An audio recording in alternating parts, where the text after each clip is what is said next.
ね今の気持ちそれから降ってきたみたい特別な季節の色がときめきを見せるよ初めて出会った時から予感に騒ぐ心のメロディー止められない止まらないなぜ届けて切なさには名前をつけようかそのハレーション思いが重なるまで待たずに悔しいけど好きと順調微熱の中ためらってもダメだね飛び込む勇気にさせ間もなくさ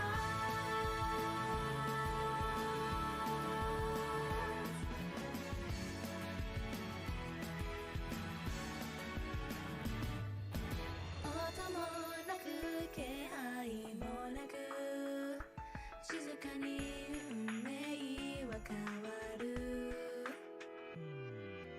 これからの未来に胸の苦労が早くなる例えば困った時にはすぐ駆けすくぜ抱きしめてくぜどこにでもどこでも Fly high Teddy Brum gifted a tier 1 sub to Pwadin. 大きく Teddy Brum gifted a tier 1 sub to Octasius. 夢だけ見てるよ Teddy Brum gifted a tier 1 sub to Tamakami underscore. Teddy Brum gifted a tier 1 sub to Altruist Clown. Teddy Brum gifted a tier 1 sub to Dozy underscore Princess. Teddy Brum gifted a tier 1 sub to City Orp.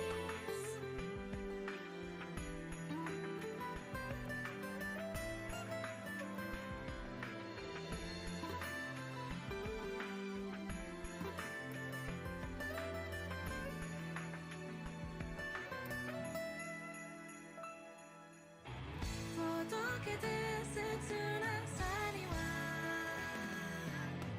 名前をつけようかスノーレーション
turn. Don't let it burn, don't let it fade. I'm sure I'm not being rude, but it's just your attitude. It's tearing me apart, it's ruining everything. And I swore I would be true, and honey, so did you. So why were you holding her hand? Is that the way we stand? We're lying all the time. Was it just a game to you? But I'm in so deep. You know I'm such a fool for you. You got me wrapped around your finger. Do you have to let it linger? Do you have to? Do you have to? Do you have to let it linger? Oh, I thought the world of you. I thought nothing could go wrong. And I was wrong. I was wrong. If you could goodbye, trying not to lie, things wouldn't be so confused, and I wouldn't feel so used. But you always really knew. I just wanna be with you, and I'm in so deep. You know I'm such a fool for you. You've got me wrapped around your finger. Do you have to let it linger? Do you have to? Do you have to? Do you have to let it linger?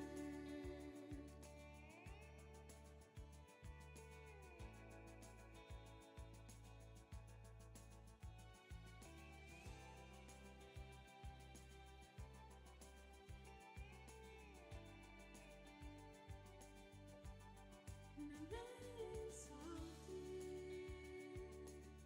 You know I'm such a fool for you. You got me wrapped around your finger. Karat salute, karat salute, karat salute. Let it linger. Do you have to? Do you have to? Do you have to let it linger? You know I'm such a fool for you. You got me wrapped around your finger. Do you have to let it linger? Do you have to? Do you have to? Do you have to let it linger?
This might be word closed.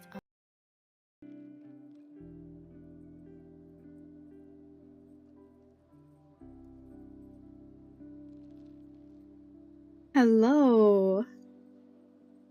Hello. I'm so sorry for the incorrect title and stuff.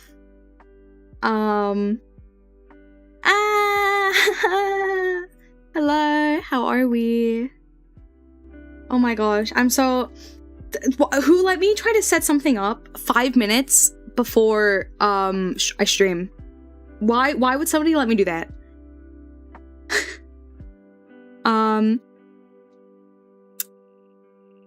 If you're on mobile, you may have noticed stream might look a bit different. For you guys. And by different, I mean it probably doesn't look very good. But, I am trying out the vertical streaming on Twitch Mobile. I want to get it set up for YouTube eventually as well, but I need to sort it out. Right now, YouTube is just using like the automatic crop, and it's probably not great, actually, thinking about it. But it's all I have. So, yeah. I think hold on. For how can I do this? Oh, how can I do this? Vertical, mine's horizontal. I don't know how it works, okay? In all honesty. I don't fully understand how it works. I'm trying to see just where's the best place to put my chat. Maybe we'll just do that. Maybe I rotate the image. Wait. Maybe we do chat like this. Ooh. Make it bigger. And we'll go like this. But then it's gonna be super, because it comes from the bottom, I'm pretty sure.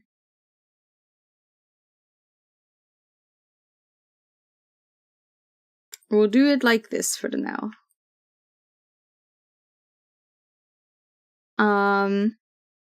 Sorry, very scuff, hello. Let me quickly go through everything that I have missed. First off, Teddy, thank you for the 50 bits, I appreciate it. And congrats, Silent Ghost, on the first. Also, thank you for the wig snatch, very evil of you, but okay. Also, Icy, thank you for the coin. Jackal, thank you for the coin. Teddy, thank you for the gifted subs. Twitch is apparently doing a thing where if you gift 5 subs, I get an extra one because I'm dual streaming. I didn't know that was a thing, but okay. Kizuzi, thank you for the coin. Lucia, thank you for the coin. Aaron, thank you for the coin. Estelle, thank you for the coin. Jackal, thank you for that. What is that streak? 55 stream streak. Oh my gosh. And thank you, Lucas, for the resub for 42 months. And 38 of those months in a row. Oh my goodness. Also, thank you for the coin, and thank you for the coin, Ari. She's like, no, I messed up my stream, Doda, please. Falling to my knees in absolute despair. I did not.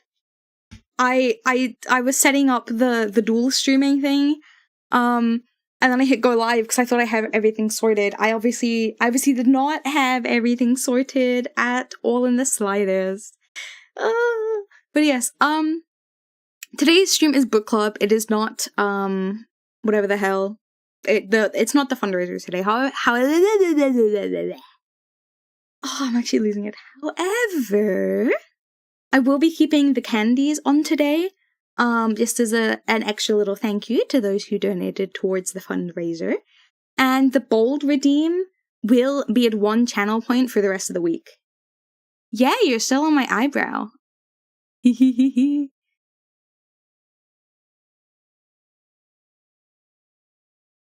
Why?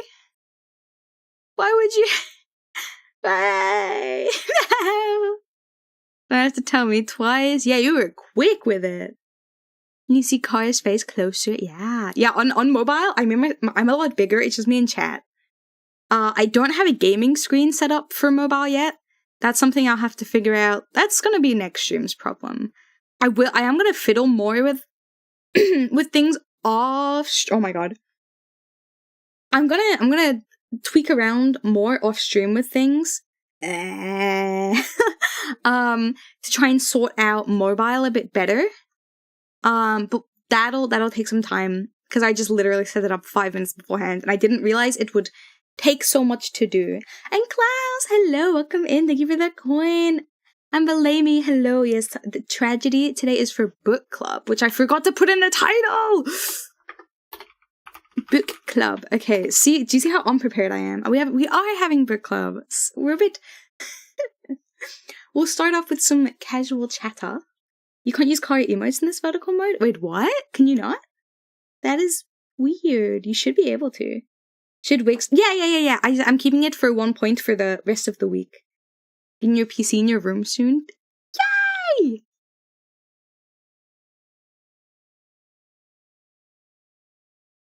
I foresee no hair in my future. You're gonna rip it off so many times it's not gonna go back on. Why would you do this to me?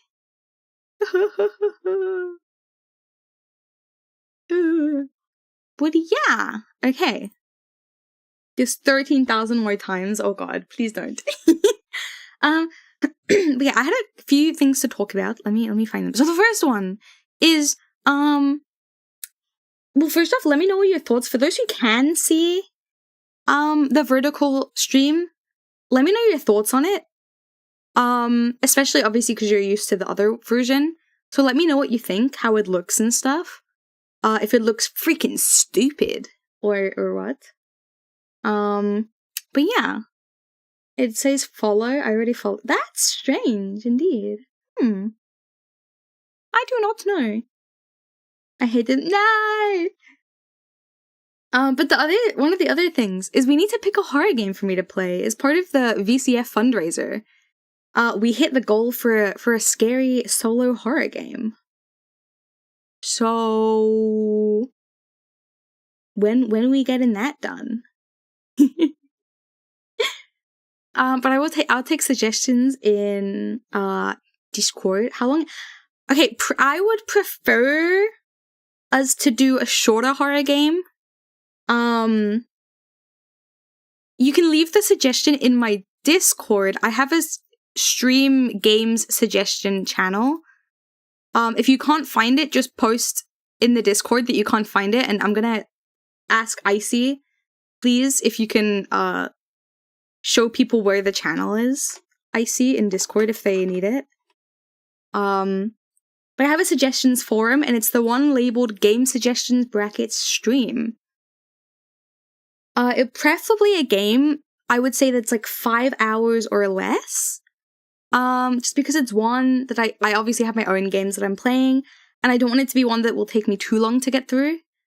But what I'll do is I'll leave the I will leave suggestions open till next stream, and then we can talk about them, and I will pick one. I'll choose one. One will be decided. I see. Thank you, Icy, forcing. Dude, it's so funny, right? Because I opened mod applications a bit ago. And I obviously picked Icy to be my mod out of the applications. Also, thank you to everyone who did suggest apply, by the way. I really appreciate it. I really appreciate everyone who offered their help. I only picked one mod in the end, Icy, because I realized I probably don't need as much help as I thought, especially because the ads thing still isn't even fixed. I thought it would be fixed by now. And also for any like streamer friends who applied, I didn't want to kind of force that upon you when you have your own streams to already deal with. My original point, was like, I never ask anything of my mods, okay? Like, genuinely, I think I've only ever just been like, hey, like, if you guys can come to stream, like, I really appreciate it. And I put that on the application thing, right? Being like, oh yeah, I don't really ask, like, for them to do stuff. Sometimes it's just like, oh, do you guys have any ideas for this or something? And then, like, as soon as I added Icy to the mod team, I just gave her a bunch of jobs to do. I was like, oh yeah, Icy, can you do this for me? And then can you do that? But I promise normally I'm very like chill about it. I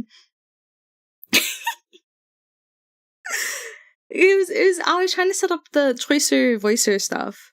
So I was like, oh, like can you help me find stuff for it? Because I thought she might want to help. And now I'm like forcing this upon you as well. But yeah, I'm having fun, so I'm like, okay, good, yeah, exactly. I thought you wouldn't really mind. It's not as if I'm like, go through my entire Twitch stream and tell me like every time I said the word bleep or something, you know? And Jakeen, hello, how are you doing? Hello. But yeah, feel free to leave me any horror game recommendations, and I will get through them on our next stream even, sorry. Preferably 5 hours or less, just so I don't spend too long on them, like I said. I've hopefully linked it in general. You have! Thank you. I appreciate it. Just left one. Yippee! But yeah, oh my gosh, I'm a bit tired today. I've been very tired today. I overslept massively. I'm goobin' and schmoovin'. How be you? I'm schmoovin' and goobin', as the kids say. And the only other thing, I kind of mentioned this in Discord, but I thought I'd mention it on stream, is just I have removed everything that I had listed on my throne. Because I think like after like looking through it with some friends and stuff as well, everything on throne is kind of obvious. I mean, obviously, I guess it makes sense, but everything on throne is kind of subject to like an upcharge. And it tends to kind of be like quite the upcharge as well. Esther, thank you so much. I appreciate it. Yes. But so I removed all my stuff off of throne. I will pin that. Thank you. So I moved everything off my throne, just because I feel kind of bad about it. Especially because when I have had like the Rebo cap trackers, right? Were gifted to me on throne, but when throne took their money away, I ended up having to put in like £20 of my own money, and low-key at the time I couldn't really afford that. But obviously, like, I'm not gonna, like, I've been giving this money for a gift. I'm not gonna go over to and be like, yeah, well, I actually didn't get enough from throne, so I'm just not gonna do it. Like, I kind of took the hit. But I like one that's not really something that I want to do. Like, if somebody gives me a gift, I don't want to have to be like, hey, it's not enough money, so I'm just gonna, raise his hands. And second, I don't want people to also have to pay more in the first place. So instead, I do have a sponsor page. I don't think I have a command set up for it. Or do I? If you do ! sponsor, does anything happen? I don't think it will. I don't remember. God. But yeah. Okay, no, I don't have it. Oopsies. I can type. Okay, yeah. No, I don't. Wait, I can set it up right now, though. However, I'm gonna use it to replace my throne command.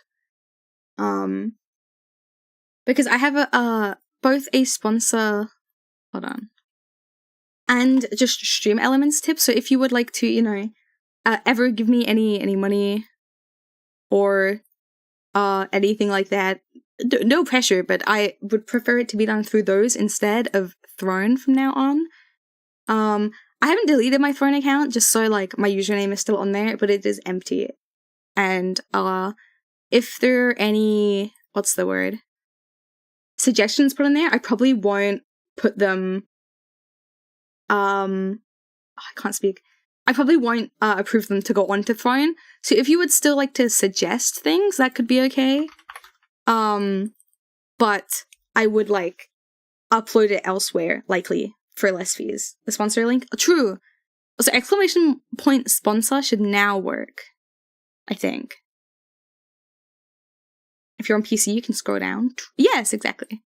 Obviously as well, donating, you know, Twitch subs and bits is something that always helps as well.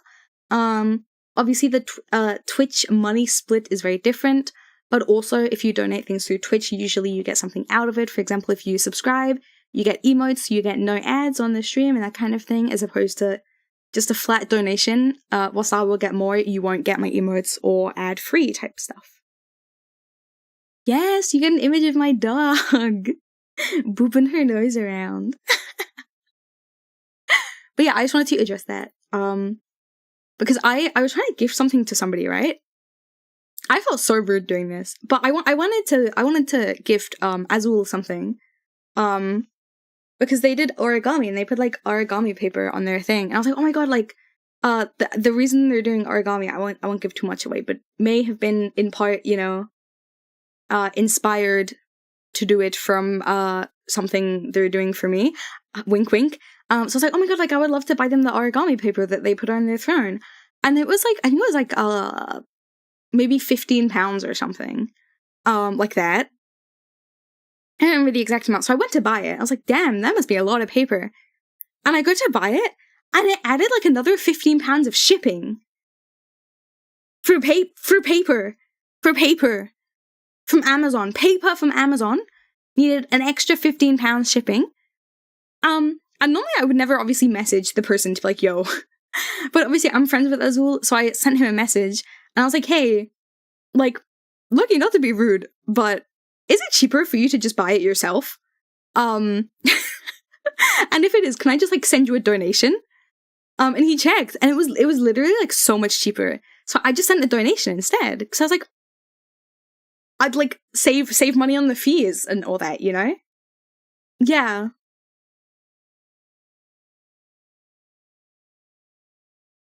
So I was thinking about it, and I was thinking back on, like, obviously, like, you guys won't know, but obviously, for this model, I had a throne goal a long time ago about it, right? And that goal got reached, and whatever you think, like, I think whatever the amount was on the goal that was reached, you might be like, oh my god, you got all the money, that's amazing. Remove maybe, like, 10%. Yo, here's the money. Yeah, no, Dorda, exactly. That happened to me with the like the Reaper Cap trackers. It was like, oh yeah, you have to buy them yourself, but we're still taking like a bunch of the money from you. And I was like, oh, you're not even buying it for me, and yet you're taking like a cut of the thing? What? But I was lucky because I bought it on sale, quote unquote on sale. So it was slightly cheaper than it would have been. So I only, like I said, it was only like an extra £20 that I had to put in myself, as opposed to being like, I think it was closer to like £40. But like at the time, obviously, like I said, it was kind of something I wasn't expecting to buy. And I was like, oh, okay. That's how business gets here. Yeah. But I mean, like, obviously, like, sponsor and stream elements also take a percentage of any donation. But it's not as bad, you know, because I guess Throne is able to take a larger amount because they do, like, quote unquote, they do the work of order, like, buying it for you, you know? But in situations where they don't, it's like, oh. Exactly. It's like getting your wig snatched. That's exactly what it's like. It's like they just come over to you and they steal your hair and they run away. And they don't give it back. But yeah. Because Reddit just have a means to directly give money to the person. Exactly. Which is why I'm using sponsor and stream elements instead primarily. So if anyone is ever like I think stream elements? Stream elements allows messages, I'm pretty sure, with donations. So if somebody is ever like, I want to buy you this specific thing, you can always put it like as a message with your donation. Like, hey, I want this money to go towards that specifically. And then on sponsor, obviously I have specific goals set up. So you don't even have to list the reason. You can just donate to the goal. Like, for example, I'm collecting funds for like my Live 2D new model outfit and like prep stuff that all goes with that. So if you're like, oh yeah, I want to do that, you can just go on the go. An explosive horde. Oh my god, thank you so much for this 70 stream streak and the check-in. I really appreciate it. People's stream streaks are getting so high. I wonder who the first one to like a year stream streak will be. That would be scary. But yeah. Oh my god, I see. Thank you for the 65 stream streak as well. Hope at some point sponsor doesn't require you to have a recommendation code in order to sign up as a creator. Wait, does it? Really? Is that what it means? I remember when I got spotted with sponsor, because I saw them on Twitter. So I sent them a DM and I was like, yo, I'm interested in your thing, in your platform. And they were like, oh, you want to sign up as a creator? And I was like, yeah. And they were like, okay, here you go. So that's how I got started on sponsor. But I guess because it's still in beta, so that makes sense. What? Yeah, at the time they were advertising like, oh, we're looking for more creators like to join our platform. Like, just send us a DM. I don't know if they still are. So you might be able to, honestly, Lucia, just like send them a message on Twitter about it. And be like, hey! Yeah, wait, let me open my messages and check. Oh, they're still here. Oh, yeah, they, blah, blah, blah. Wait, I'm so, what's this? Oh, yeah, I commented on one of their posts and they said send us a DM for info. So I did that and they sent me info. And I said, I'm interested in trying, and they made me make the supporter account. And then they swapped my account over for me without messaging strangers. No, that's so fair. I think if they have any tweets about it, you can always just like comment on one of their tweets. Cause I didn't just DM them out the blue. I was thinking, no, that would be so weird of me to do. They responded to me saying like, you can DM us for more info. And so then I did. And then obviously I had like a little back and forth and they swapped my account over when I said, yeah, I mean, I would be interested in your platform. Also, J. Keen, thank you for the coin. I appreciate it. Also, I love that you guys were like, it'll be Ari who gets the, who gets the 1 year stream streak. Guys, have faith in yourselves, you know? One of you needs to like hack Ari's Wi-Fi so she just can't get to stream or something. Joking. Don't do that. She is like a cyber cat, so I guess I didn't think that would really work anyway. But, I mean, you could try if you really wanted to. Was it Estelle saying that you're gonna see me breakdancing soon? Oh god. I need to, actually... I need to do dancing. I need to learn to dance. Because, the only dancing I can do is like Just Dance. So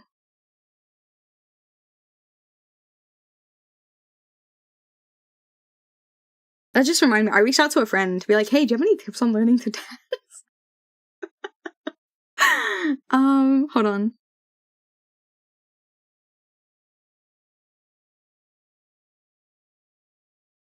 Because I can like just about do Just Dance, okay, but that's it. But I do want to be able to get better. Because obviously like if I'm gonna have for this full body tracking, I can't just stand there and like hit the gritty. I can't even hit the gritty. It's so embarrassing. I can't even hit the gritty. Like, I don't know how to do it.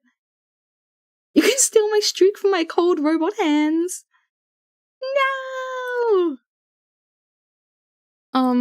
So like that's you know, I need to learn how to do all these funny Fortnite dances.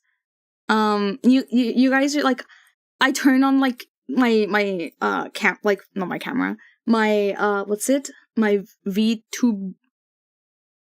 I turn on my like 3D VTuber setup, right? And you guys all see me just like hunched over, like shrimping really, really badly, and that's like the whole thing. That's all you get to see. That's all there is. Like, that would be crazy. And that's exactly what it'll be. So I need to, like, learn to do something cool, you know? Like, I can't do anything cool. What can I do? I don't think I can do anything cool. Shrimptress debut, exactly. Hey, Cara, why are you 30 centimeters short? 30? Wait, how?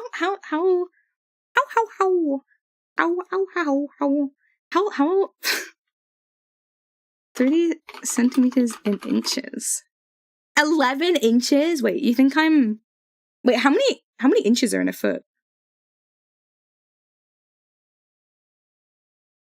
Is it 11 inches?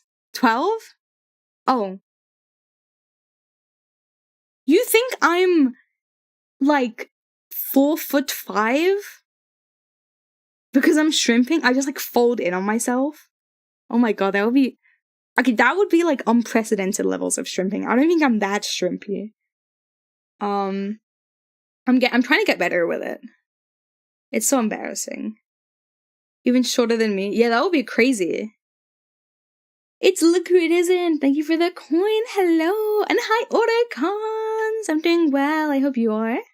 Like 4'10", 4'11". I'm like 5'4", 5'5". I don't know. I don't know how tall I am. I think, dude, what if this whole time I've just been lying? I'm like 5'6". Because I've not measured myself since I was like 16. And during that time, I was I was just about 5'3", I think. And I've definitely grown since then.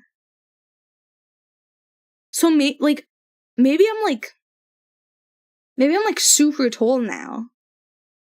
You know? And I just, like, I didn't realize because everyone around me is also super tall, so we're all really tall together. I'm 6'4"? 6'4"? Oh my god. And my husband's 6'3". He's got his own little pocket creature. You're dragons, you should be 10 foot. True, I am 10 foot. Trust.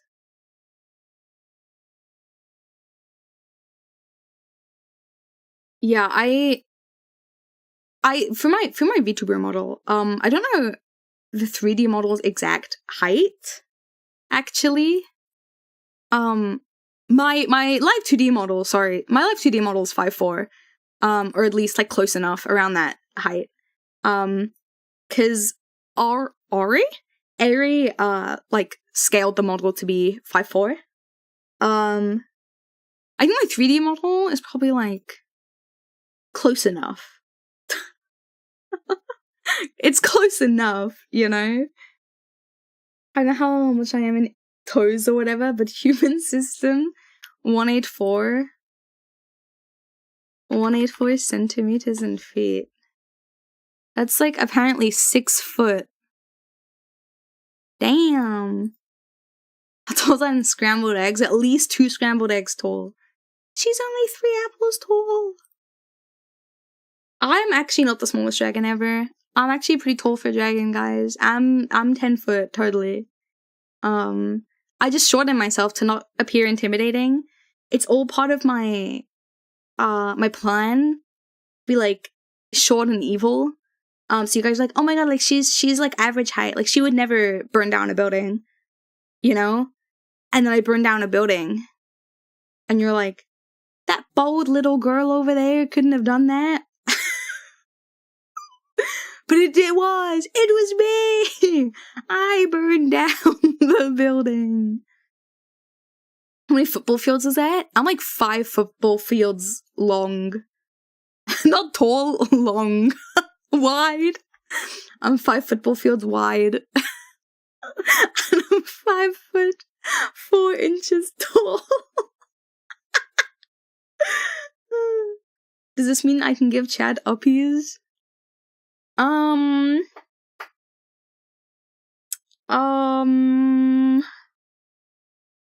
No.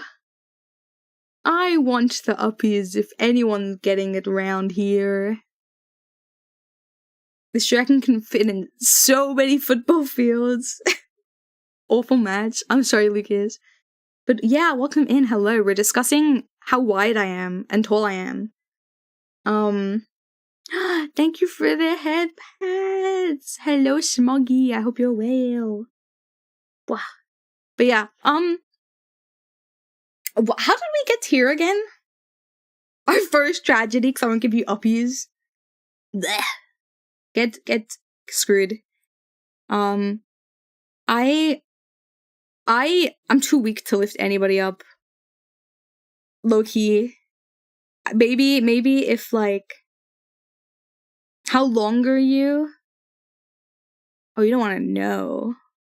Oh, you don't want to know how long I am. I'm an undetermined size long.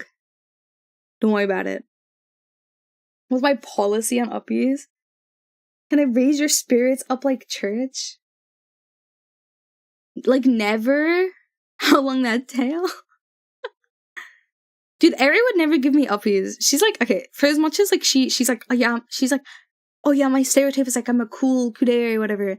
If I was like, Eri, can you tell me you love me? She's like, no, that's weird. Why would I do that? I have to like force her to tell me she loves me. Like half the time, I'll randomly message you, Eri, and I'm like, oh my god, Eri, like I love you. I'm so glad we're friends. And she's like, what? Why? I'll just be like, I really love our friendship. Like I love you. And she's like, why? I'm like, no, I just like, I just felt like it. Would I accept like giving uppies? Yeah, maybe if the right person's like 10 centimeters total. Sounds like deception. How many gifted subs for uppies? The 50. On the receiving end? Oh, I would take them, yeah. From anybody. No, I'm not I was gonna call myself an evil word, but I'm not.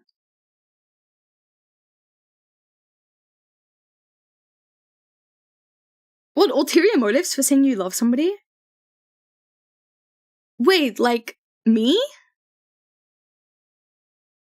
I tell all my friends I love them. I love you, I'm so happy we're friends.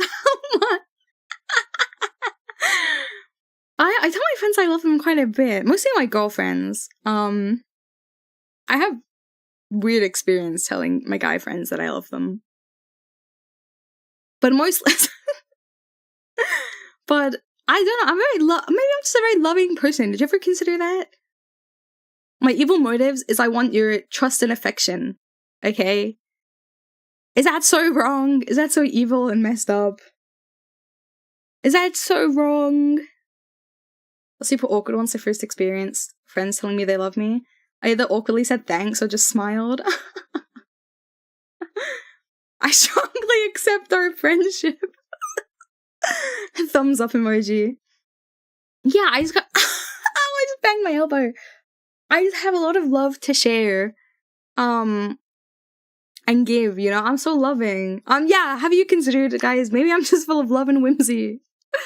It's like, so, like, I constantly talk about how much I love my chat and stuff, and like how much like I appreciate you guys, and then I'll see a video like, you need to make sure you're not feeding parasocially to your chat. They're not your friends, like you need to make sure you have boundaries. And I'm like, oh my god, I love you guys.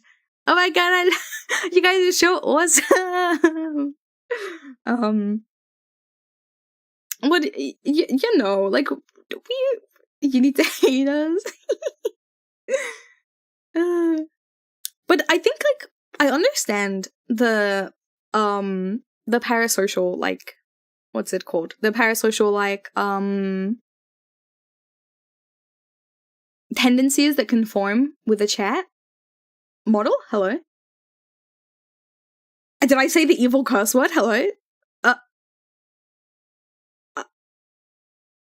Whoa. Yes, relationship is the word I was looking for. Did I miss the books? You did not, Bubble. We're still on a chatting segment. Sorry, I'm very into my chatting today. Today is a day where I kind of want to chat a lot. But yeah, I understand that like you can kind of create a parasocial relationship if you're not careful. But also, I feel like it's such a difficult line to draw, because if you're a smaller streamer, you're not like, there's not gonna be this big like the line is gonna be more blurry than if you're like a big streamer, if that makes sense. Because like there is like a lot less of you than there could be. So like, of course, like when Bubble comes in, I'm gonna be like, oh my god, Bubble, like, hello, how are you? Like, and if Bubble's like, oh, I if Bubble's like, man, I really hate Jim at work. Like, I might remember that. And so the next time Bubble comes in, I'm like, oh my god, I hope Jim isn't, like, being evil to you. And, like, if I was, like, a lot bigger of a creator where I was having so many chatters coming in, then yeah, I could see that becoming a problem if I specifically, like, constantly have conversations directed to certain chatters. But when you're, like, a smaller stream, like, all of your chatter, like, you're not gonna have an active chat enough where you like have to pick and choose your messages. I don't know. Yeah, it's not one-sided. I don't know what I'm saying. I think I accidentally confused myself midway through my explanation because I spent so long trying to figure out a name that I got lost in the sauce. Smuggy, give it the 10 stream streak.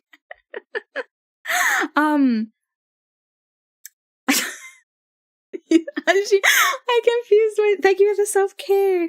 Basically, when you're a smaller streamer, like, yeah, it's not a parasocial relationship because there is a relationship there. Like, you guys come in often enough, and we converse back and forth with each other. So, like, yeah, okay, we're not friends, but we're like acquaintances, or like more than acquaintances, you know? Like, I don't know what your hobbies are. Like, I don't know about your hobbies and your interests, but I know enough to form a rapport with you. Rapport? I never know how to say that word. You know? Or like, if I was a bigger streamer and I was constantly having this, like, one-sided conversation instead, so I would talk to you guys respond, but I don't read it, but then you internalize it as if there is that rapport there instead, that's when it kind of becomes parasocial, I think. Also, Carp, thank you for the coin. Hello. The T is silent. I thought so. It felt weird, though, the first time I said it. These people need to regulate themselves in order not to become parasocial. True. We're not friends. I'm sorry. Let me ask you this. What would be the conditions to be friends? Spend enough time together? For me, a friend is somebody that I can kind of comfortably talk to one-on-one. Or in a small group setting. For me. But also, like, I don't know, I have kind of two definitions of friends, right? I have, like, friend one, where it's just, like, somebody that I speak to, like, back and forth, you know, in a group setting, in a one-on-one setting, no matter what, whatever, is fine. That's, like, friend one definition. But that's not, like, a friend that I would reach out to privately. So it's, like, not immediately a friend, but it's like, we're not just acquaintances. Whereas a friend is someone where, like, I might go out of my way to DM you if I see something that reminds me of you type of thing, you know? But also part of that, I think, is I'm just kind of socially anxious, so I don't go out of my way to DM people that I'm not already close friends with. Yeah, maybe friends and then close friends, and then I have, like, uber close friends. I don't know. I'm curious if you don't mind. Hello, curious if you don't mind. I'm Caratrice. Anytime I see something German, I send it to Jules. Lucas, I actually have to stop myself from sending TikToks to you and Jules because I get so embarrassed that you guys will get annoyed that I'm sending so many things.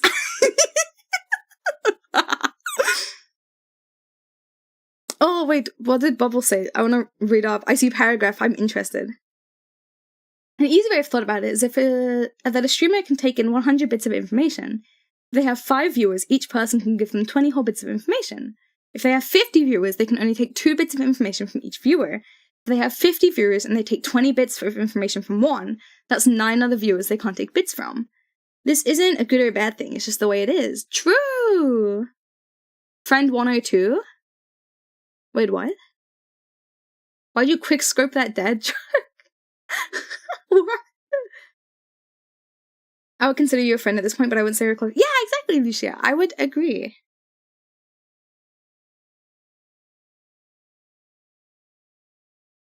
But I would add on to that and also mention that we don't just talk on stream. We've talked, like, in Discord. And sure, like, it's not extensive, but we have used the same, I don't know how to explain it. but we've talked in Discord, like message to each other. The difference between friends and acquaintances, I guess, in terms of VTubing and like Twitch viewers, I guess an acquaintance is one that I haven't, that I only speak to like on streams primarily, you know? But like, if we're in Discord and we're kind of talking more, like I would say there are definitely some viewers, that I am closer to, purely because like we talk more, like because I'm freaking yapper. I talk a lot on my Discord, so it's not like people will often respond to me and we'll have a back and forth going, you know, like in Discord. So I'll send something, they'll send back, or they come to like games nights, movie nights, and we talk there. So there's like more interaction going on than just on stream. And like, because on stream, for me, like there's a clear boundary, right? Because for you guys, you're watching me on a video, which I'm only reading your chat messages. But like in a Discord, we're both on that same level of reading chat messages or like playing a game together. So like it's more equal there, and it's easier to kind of build something. I don't know what we're building, but acquaintance gang. I don't think it's a bad thing. It's also a rapport, yeah. I don't think it's a bad thing to only be an acquaintance either, because like obviously I can't befriend everybody, even if I want. Like I don't want to do that. Sorry, I'm like a very anxious person at times. But even if I did want to befriend everybody, like I do not have the capacity to learn and befriend every person to like a certain of the same degree. But you know, I try my yeah, exactly. I only got my 100 bits. I only have my 100 bits. I like being an acquaintance with people online. Yeah. As long as both are comfortable. Yeah, exactly. I think actually an important thing about this discussion, right? I have to say this, okay? An important thing about this as well is, I'm not saying anyone here has done this or has done this. I don't think I've really experienced it myself, thank goodness. I've only seen it, other people attempt it. But you can't just like, I'm just going to use myself as an example because I'm a streamer, right? I'm not like a big one, but say somebody like John24 comes in and he's like, I want to befriend characters, I want to become friends with her. That's not just kind of something you can decide and do. Do you know what I mean? Because like friendship kind of comes naturally. Like you can't just decide, I want to be friends with this person, I'm going to be their friend. Because one obviously it has to be mutual. And two, like that's not really how you form a friendship. It's just something that happens like naturally over time if both people kind of communicate and stuff. So sorry, John26. But it's like, it's just something, you know, that occurs. Like, before I was a streamer, I have a friend, and she used to be like a pretty famous TikToker. And I was in her Discord, and I was just hanging out with her. Like, in her Discord sometimes, like, I'd talk, you know, I'd be active there because it was a community that I wanted to be part of, and I would just talk there. And, you know, we'd talk with each other every now and then. And just over time, it got to the point where, like, she was always responding to my messages, I was always responding to her messages, and then we started, like, DMing at some point. And so it's like, there was never a point where I specifically thought, I want to befriend this cosplayer. It just happened naturally from, like, the circumstances, you know, of, like, getting to know each other as it went. Like, I think you can kind of think, I would like to get closer to this person, but you can't just decide to befriend them. Like, you can try your best, but I also think, like, trying to force friendship on somebody is, like, very obvious. At least to me, it comes off very obviously as what you're trying to do, and it kind of doesn't work, if that makes sense. Yeah, you can be like, this person's me, I hope we can be friends someday. That's right, that's, like, very different. Like, that's the thing, I'm not very good at speaking in, like, to cover all my bases.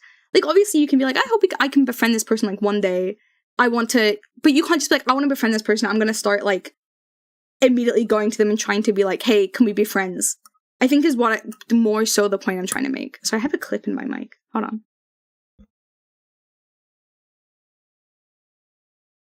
But yeah. Yeah, exactly. But, like, I think you can also tell when people are like, I want to befriend this person now. I'm going to try and be their friend. Because it's not very subtle. Yeah. And also, I guess because I'm a streamer, I should make this point clear as well.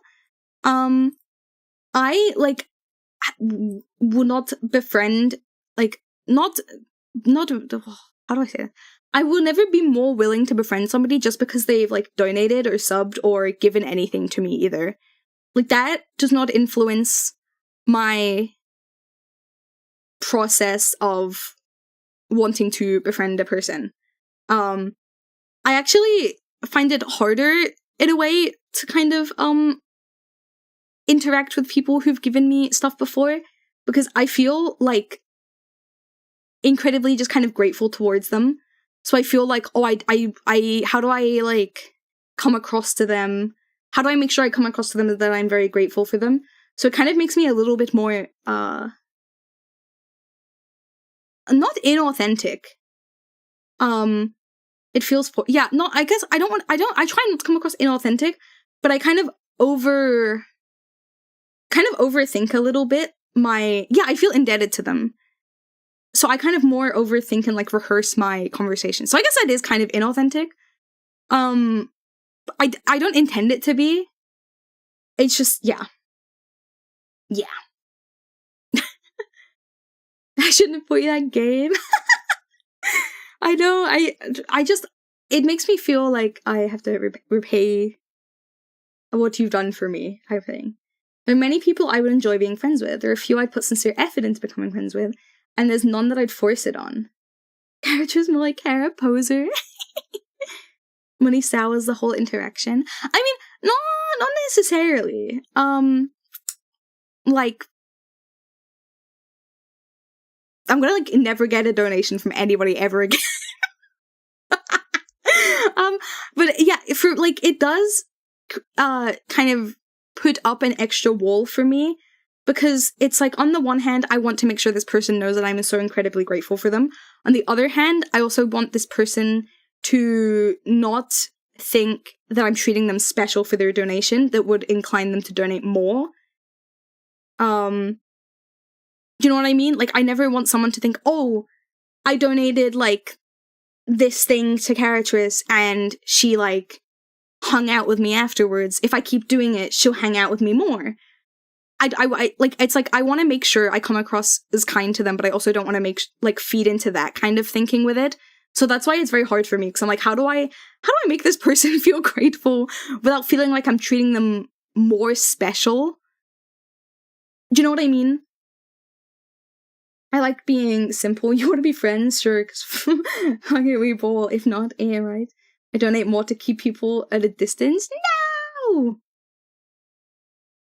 I just want to vibe and a yap. I donate my kidney 3 times. Please be my friend, please be my friend, please. No, you have to donate me 5 kidneys for friendship, sorry. Once again, sim both sides of that coin, and woo boy. It's a mess or exactly, yeah. It's something I have witnessed as well. I hope that I haven't really been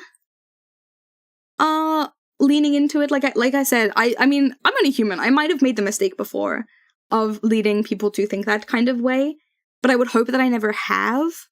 And, like, that's not my intention. Like, obviously, if someone donated to me, like, I'm gonna be very grateful and I'm gonna be kind. And in that moment, yes, I will treat you differently because you've just done this wonderful thing for me. You know, if you've just subscribed, in that moment, yes, you are slightly, better because you've just done this nice thing for me. So I'm going to treat you better in that exact moment whilst I thank you and whilst I show my gratitude.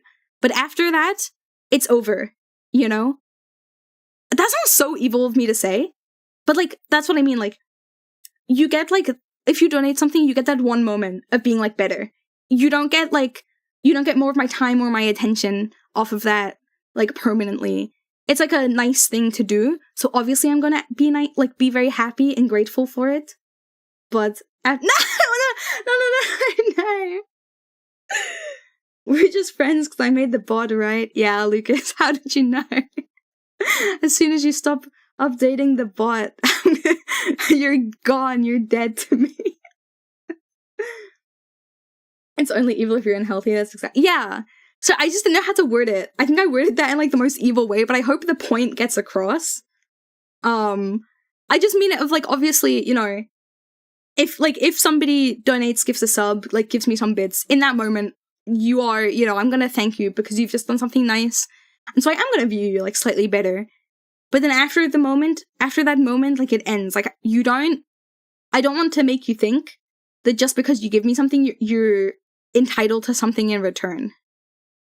Outside of like the standard. Like if you sub, you get your emotes and your ads. You're entitled to that, okay? But like, God, why I sound okay? No, I'm coming off as like an evil wench right now. I think I made my point, and I think we understood it in the first place. Just because I'm grateful doesn't mean you're entitled to my friendship. Yeah, exactly.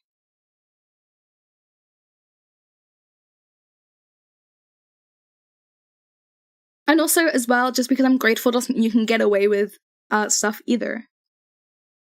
You can get away from being, oh my god, FBI Kennedy Leon! Thank you so much for the follow! Wow! Leon Kennedy! Oh my goodness, hello! And Asian Girl, thank you so much for the coin, and thank you for the self-care! Oh my goodness. Hello.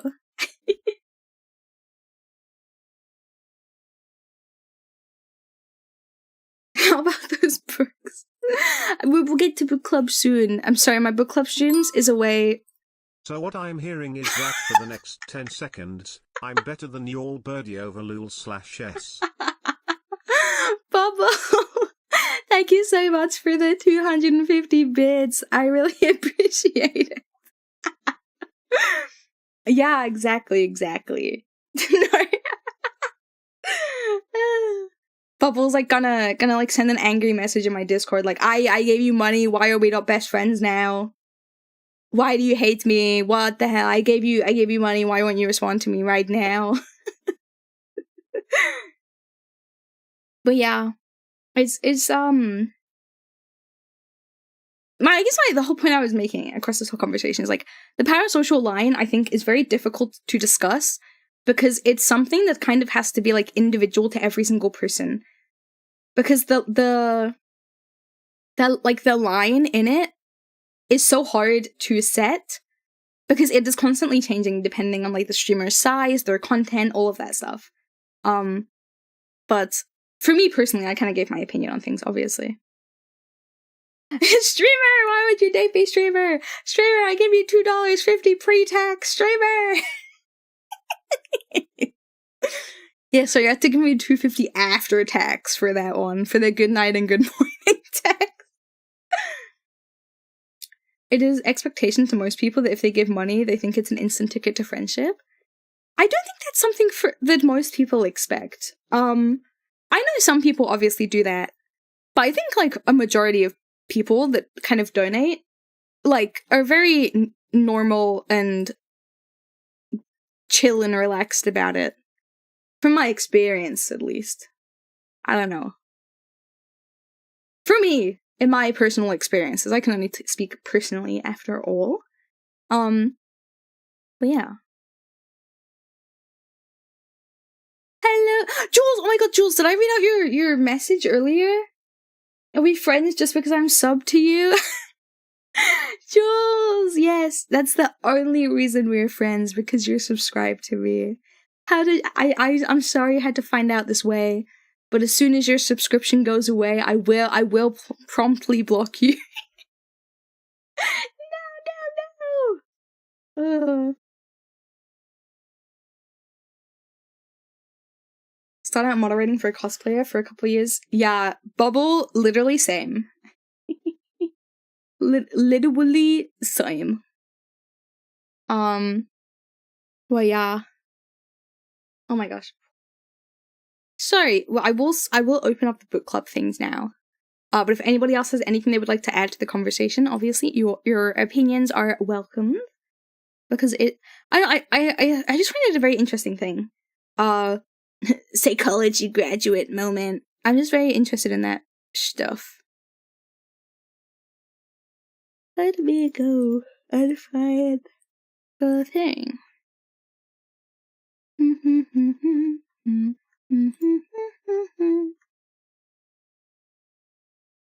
Ooh, okie dokie. I had to start off the tragedy book club by dashing everyone's dreams of buying my favor. Yeah.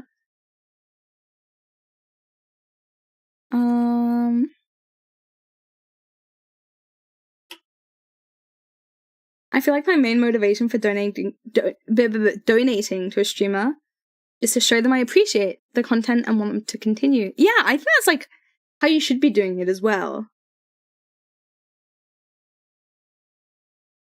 Like the when I have donated to streamers that I like, it was always like wanting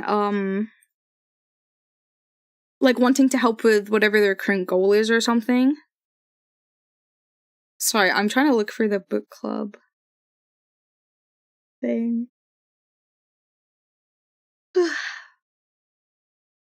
Okay. Hold on, now I have to figure out how the... Oh, God. I only donated because I really wanted to play Silent Hill 2. Yeah, but that was also something that helped me out with my streams. Also, hold on, I need to turn my fan on my phone. Is overheating?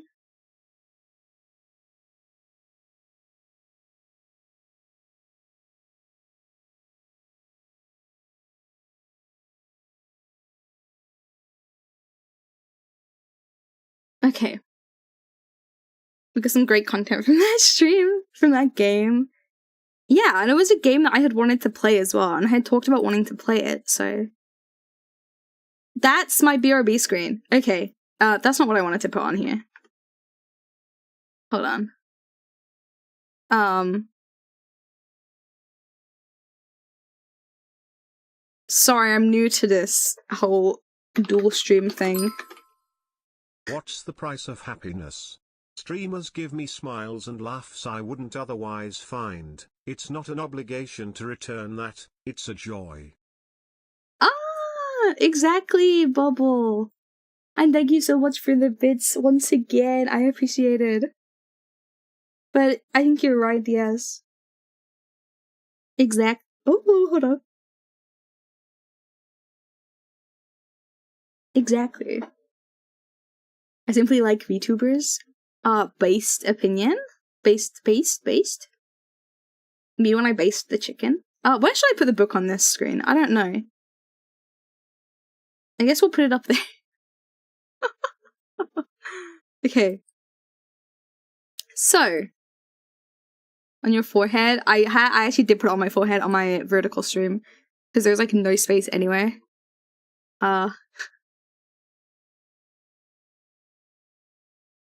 Could I wear it as a mask?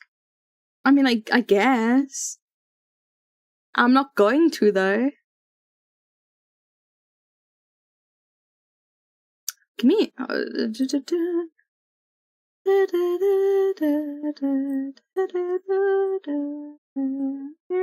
There we go. Okay. Let us begin. So this book is Witch Child. This angle makes you look like a kid showing their book off to the librarian behind the counter they can barely read. I need to get like a personal background done at some point. I mean that's like something I want to get done when I eventually start looking into new outfit stuff of like the library, and I will be like behind the counter. I want to be behind the counter. But this is Lucia's recommendation for the genre tragedy. And it is called Witch Child. Who is it by? Does it say here? Celia Reeves. Okay. So, here's a short synopsis. Enter the world of young Mary Newbury, a world where simply being different can cost a person her life. Hidden until now in the pages of her diary, Mary's startling story begins in 1653, the year her beloved grandmother is hanged in the public square as a witch. Mary narrowly escapes a similar fate, only to face intolerance and new danger among the Puritans in the New World. How long can she hide her true identity? Will she ever find a place where her healing powers will not be feared? Witch or with child? I think it is witch. Any idea what you'd want as a background? Yeah, I want to get like my library as a background. But it's hard because I would want that to be for book club streams only. And for my just chatting streams to be like a bedroom scene. That's more casual. So that would be like kind of an extra cost to that I'd have to like look into and sort out. Because like backgrounds are freaking expensive. Obviously for good reason. But yeah.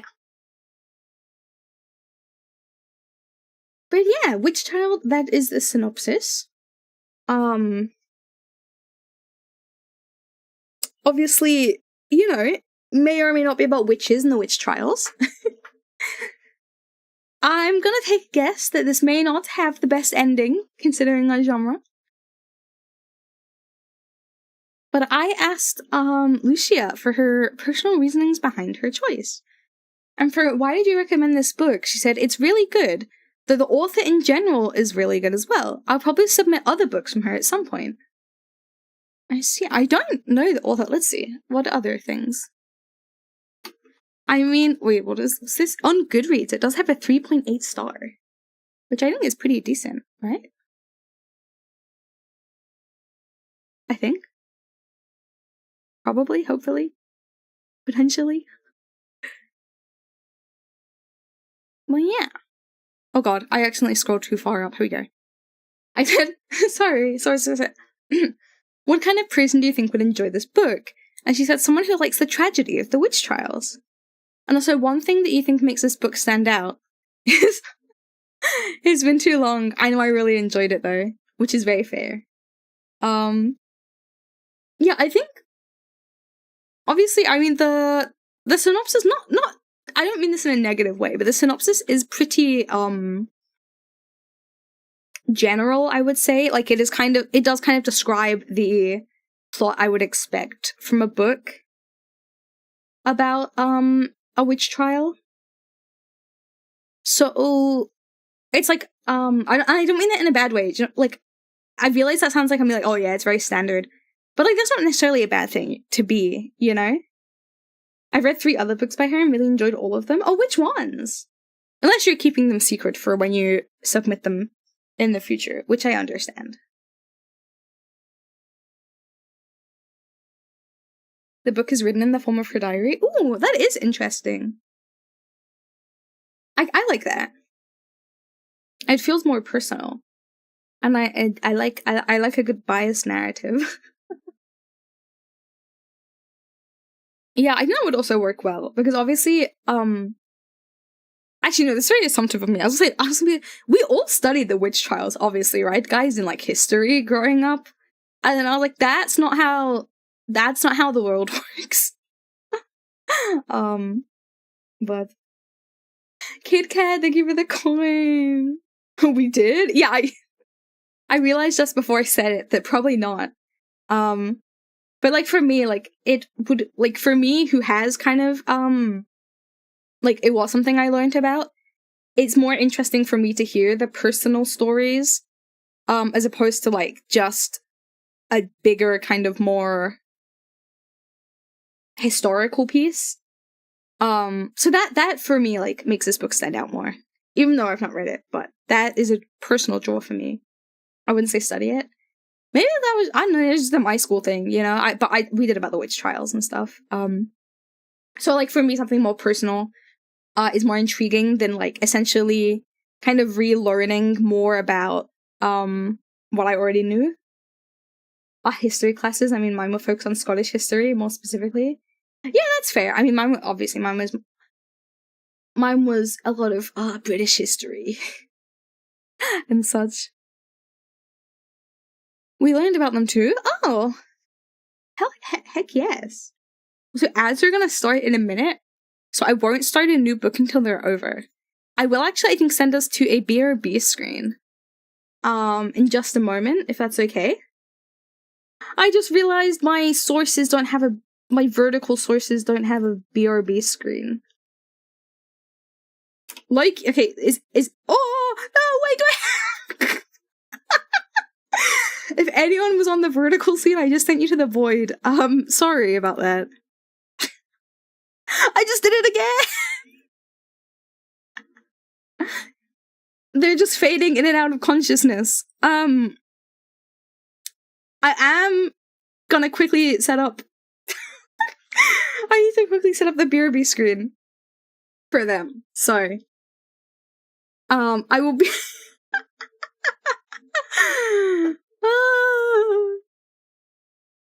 I think I can do it this way. Never mind. What? Okay. Oh my gosh, I hate the... Ads have started. I'm gonna send this to BRB and I will be back in 3 minutes. I will be back in a moment and we can continue. I'm so sorry. What? Oh my gosh, I hate the bugs in this game. What if he was called Freaky Stein? And instead of making monsters, he made... Love.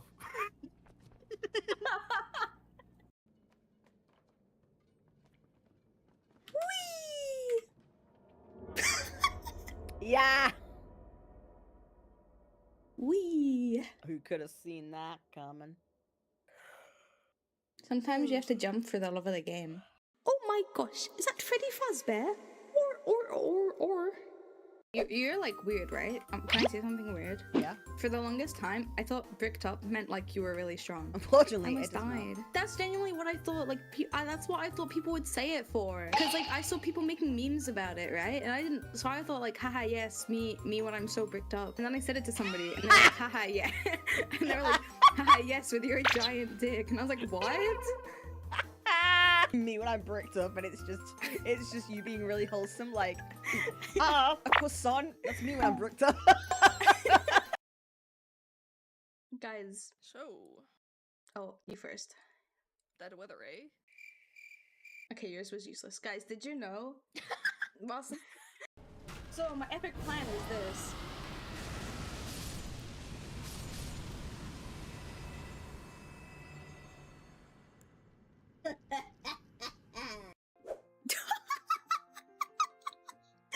Hey, random question. Do you have any childhood trauma? You can't just ask somebody that. I ask people this question a lot.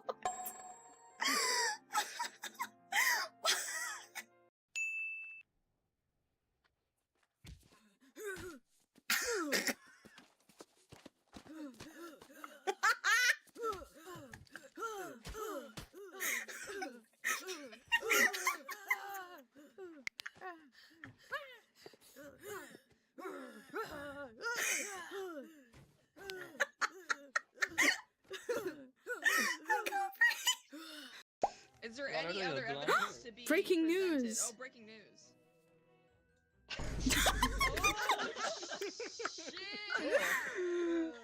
Oh. The plot. Smiling too, he's really smiling. Why we get the fell? You're gonna be the fell when I'm done with you. Uh-oh.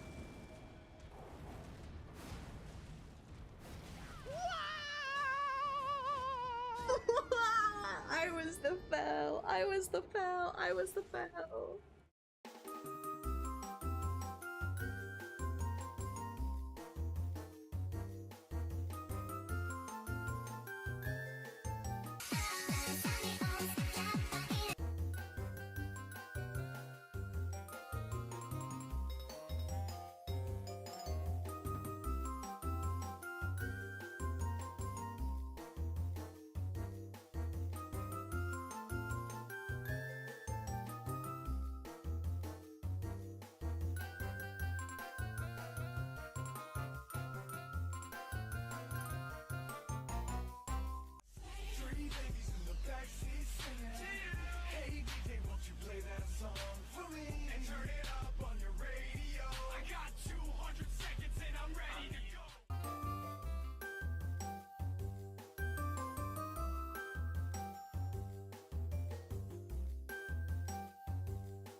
scared off a new viewer. Now, hold on. Let me explain. Someone came into my chat for the first time, followed me, and mentioned that they were British. Now, I've been told I have a pretty strong British accent, so I thought that I would welcome them in with some light banter, and I said something like, "Oh, you're British? Ew." I thought the joke would be obvious considering, you know, I'm literally British. They didn't end up saying anything else though, so after a while, I went to check, and yep, they unfollowed me. It was definitely a lesson to learn to not get too comfortable with new chatters. They might not know that you're secretly British. And if you're out there, I'm so sorry, please give me another chance. I didn't mean I love British people, we love them, I don't know. Oh, before I forget, here's a little something extra for being so brave. That Is she gonna really kiss was the me? ride of a lifetime. Well, Nope. see you No, on the train. okay. My bad, I thought she was gonna kiss me on the cheek or something. Here's a little something for being so brave. Kisses me on the cheek, cutely. Whatever. It's fine.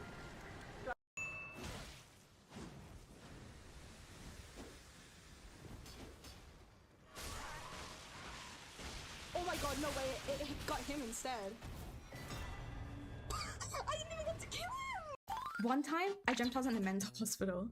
I was talking to this girl and we were sat in giant plant pots. But it's important to note that the building was like Minecraft themed. So when I say we're in plant pots, we're just sat in like dirt surrounded by trapdoors. So this guy walked in who's also a new patient and he's kind of wary of us, so he gets in his own safety plant pot. We start talking when through the door I see a woman walk past with plates of food and I tell the others that I want to go check it out because I'm hungry. But the guy gets super suspicious of me and he's like, "Do you know Paige?" And I'm like, "What, like a page from a book? Because I'm a librarian." He did not like that. He starts screaming at me and just kills me. I don't know how, I don't remember. I was like thrown into like third person view to like spectate, and this guy was apparently a film director. So to add salt to the wound of my death, they start filming a movie using my corpse, and I was the villain. Why did I dream that? Is he going home?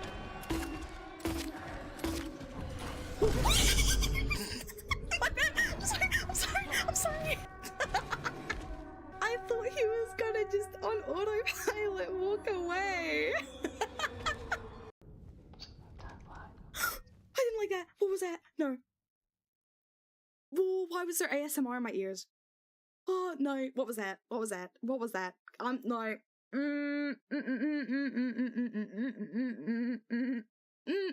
I didn't like that. I must admit, I'm very scared. I actually do not want to unpause. I don't want to unpause this right now. I don't like it. What is whispering to me? What the hell? What is that? Okay, let me hop into Discord VC. And let's see. Rawr.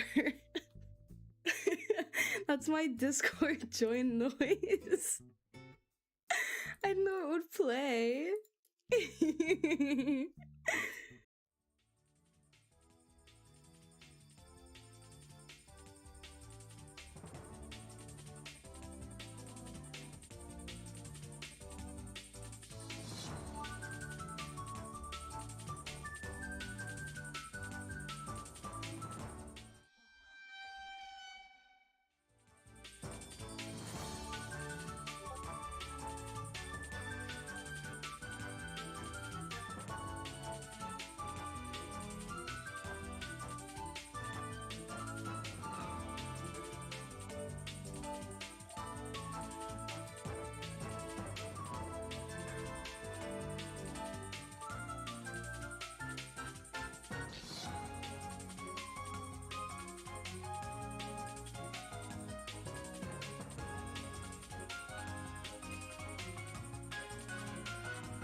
The Admiral's power mad, Martin's a snake, and Lord Pendleton is a coward.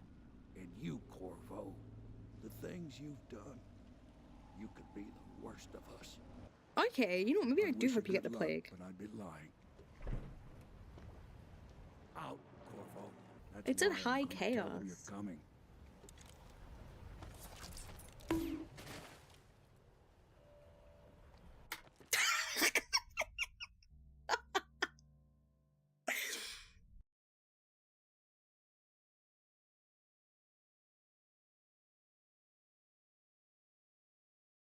I love that Lucas assumes that you guys were just left alone for too long, and you started talking about, like, witch trials on your own.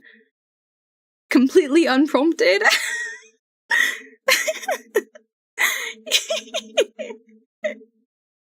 That's kind of funny. Puka, thank you for the coin. Lucas really thought Chow and Mods are going to witch trials.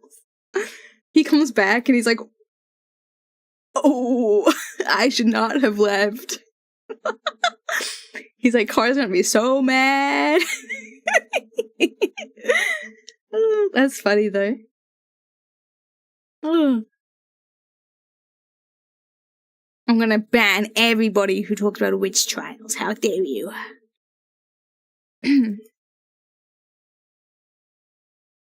Let me grab our next book. Oh, guys! No, do I say this? I don't want to jinx it. I'm gonna try not to jinx it. I will have you know, my nose is okay today. May just jinxed it, but it's important that I let the masses know. I'm gonna get super banned. Yeah, I'm sorry. We'll see you one day in the future. Huzzah!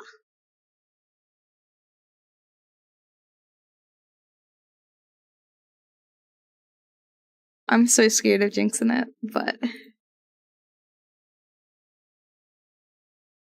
Wait, Spotify isn't Spotifying, is it? Spotify?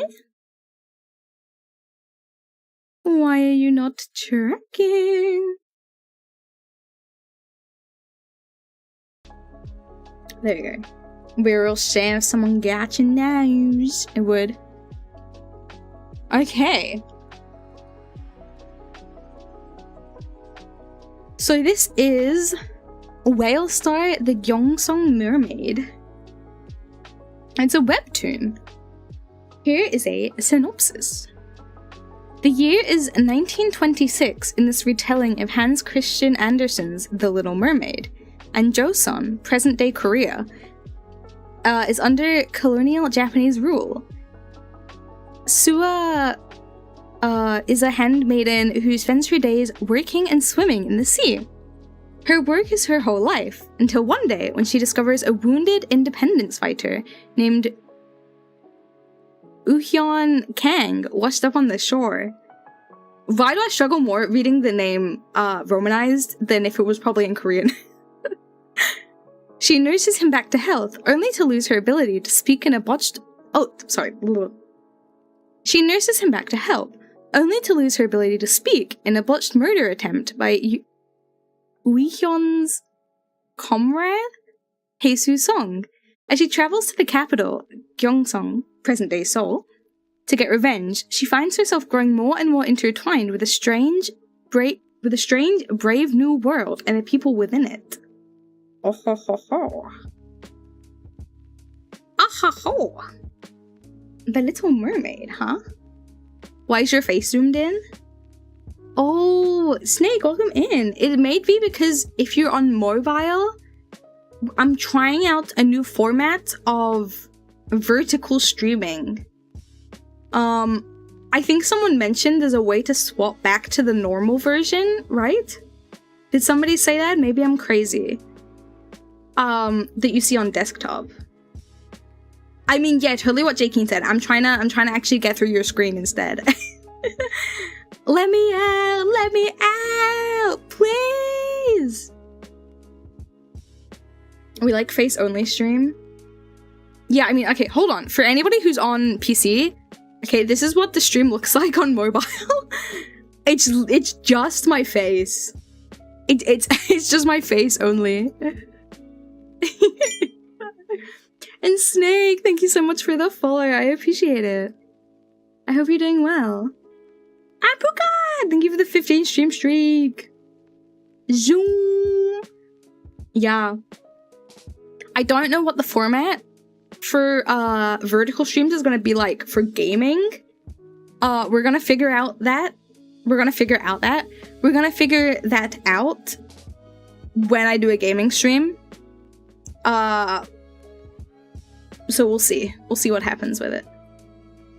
You want to follow? I appreciate it. Thank you. I thank you for the self-care, Estelle. I assume it works the same way. Oh, yeah. I'm more assuming because I have to set up the format myself. So I will set that up. Not today. Because I cannot be bothered. Hashtag CBA. The vertical thing looks scary to deal with. It's pretty- oh god. Oh. Oh. Hello. Oh no.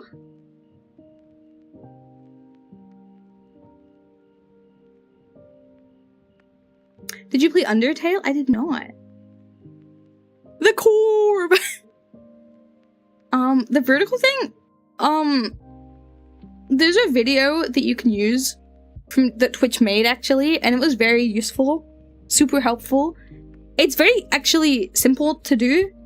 I just think maybe I shouldn't have done it 5 minutes before I was supposed to go live. I think that's my issue that I had. But yeah.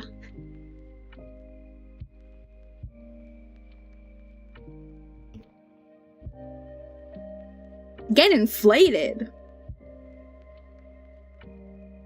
No.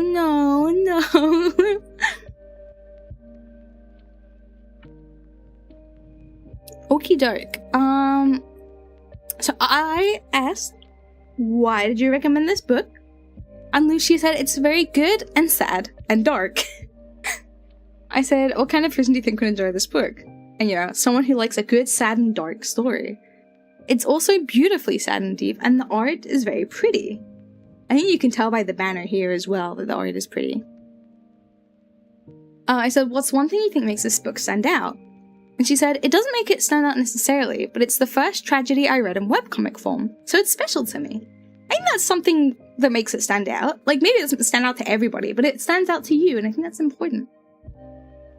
I said, what is one thing you think this book could improve? And you said, make it less sad. But that would kind of defeat the purpose of it being a tragedy, wouldn't it? Oh, I get you. I'll admit, I don't read tragedies. I don't like them, personally.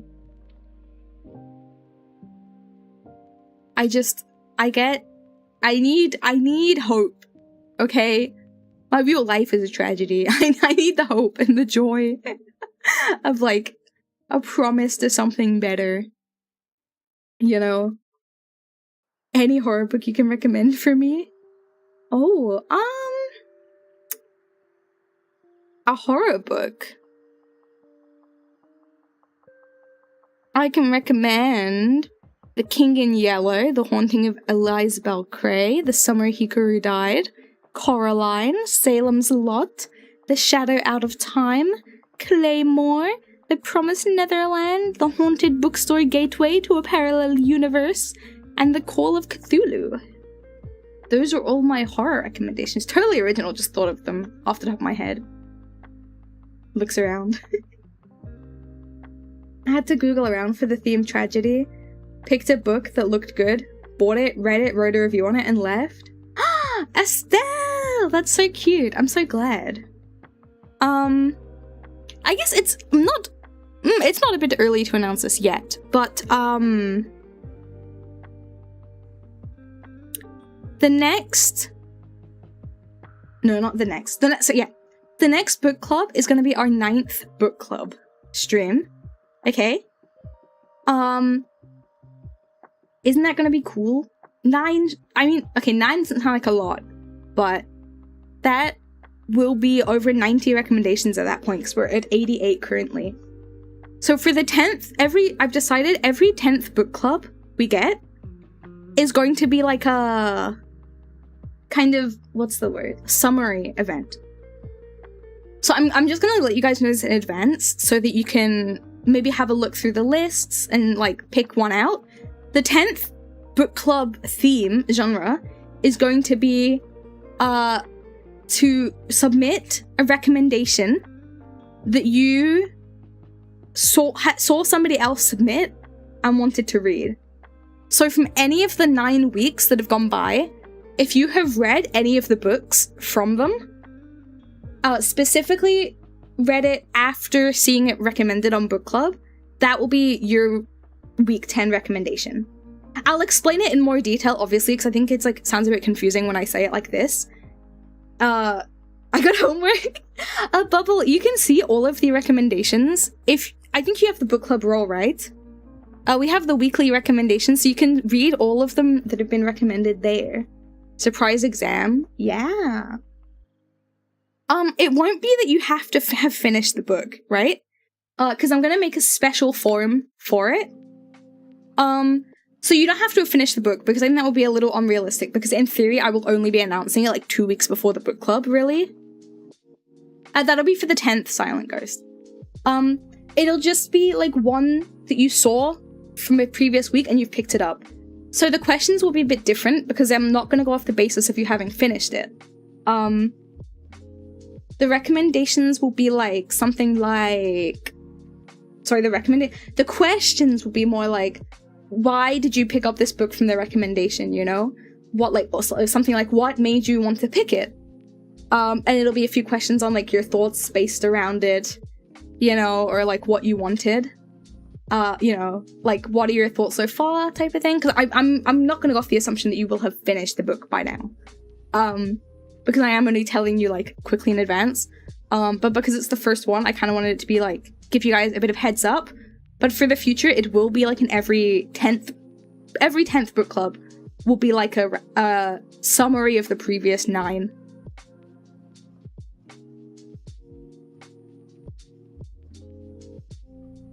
Because, it's all nice and well and good that we're recommending all these books, right? But I want, like, what's the word? I'm not saying that you have to read other people's recommendations, but I would like to encourage you to try out somebody else's, you know? Because I have already done that from a few that have been recommended. So I have my own to submit for that week. But yeah. So that'll be what week 10 is. So if you're on stream today, right now, you've got the inside scoop. And if not, then people are gonna have to get surprised and scramble.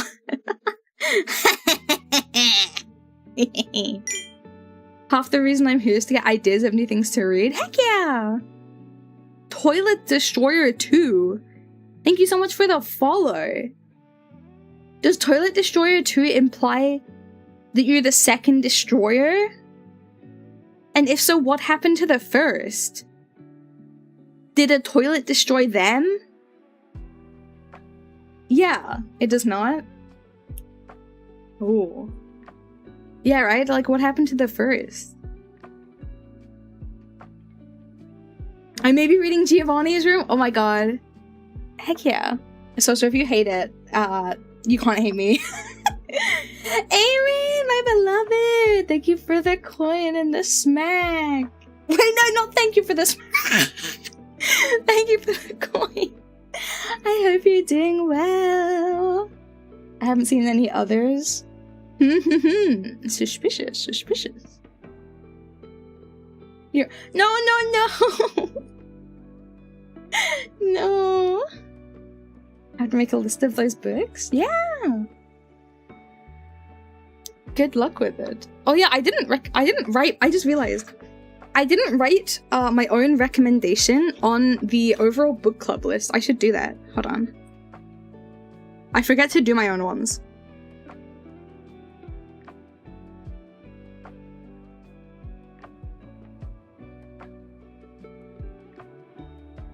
When do I gonna have my wings on? Like that.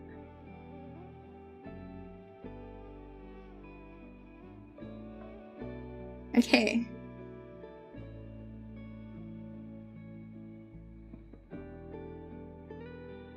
The next recommendation, let me just grab it for us,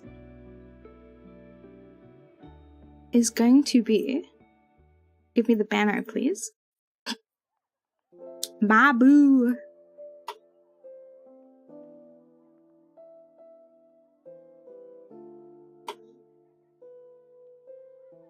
There we go. I'm gonna read Dune because Icy likes it and it's in the recommended list. Yeah, you can. Go for it. Okie dokes.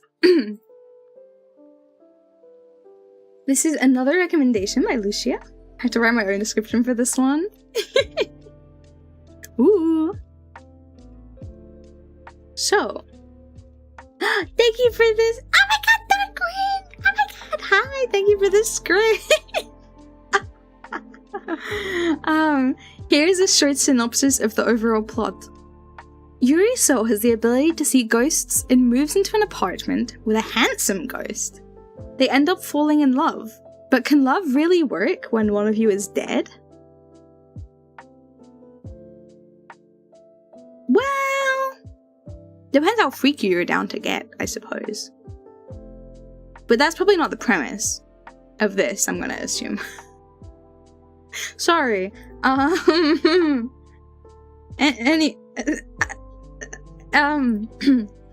did you recommend this book? Because I liked it, and also so many of the other ones I considered ended happier than I remembered when I went back and read the final chapter, so I realized that they wouldn't work the theme. This one does still. I double-checked. I literally gasped at my desk and my co-workers right at the desk. Well, I just imagine you, like, putting your hand to your mouth, like, really jumps. No, wait, I didn't mean it. Hi, Dorkrin. I'm a big fan. But yeah. I said, what kind of person do you think would enjoy this book? And she said, someone who likes tragic romance and ghosts. Also, it's on the shorter end, so if you don't like super long books or comics, it's good for that. Ah, so if anyone ends up needing a last-minute read, keep that in mind, okay? Imagine forcing it down and swallowing it halfway through it. Oh, Bubble. You're so funny. I said, what is one thing that you think makes this book stand out? And he said, the main character falls in love with a ghost. Maybe that's more common than I realize. I don't know. But it makes it stand out to me. That's okay. I think, obviously I don't know how it ends. I've not read this, so I'm just speculating. If it does end, in a tragedy, which we're gonna assume that it does, obviously. I think that isn't something super common. Normally, if they fall in love with a ghost, they, find a way to be together and, make things, work. But I think it's less common for them to fall in love and then, it's like, yeah, well, you fell in love with a ghost. What did you think was gonna happen? What were you expecting?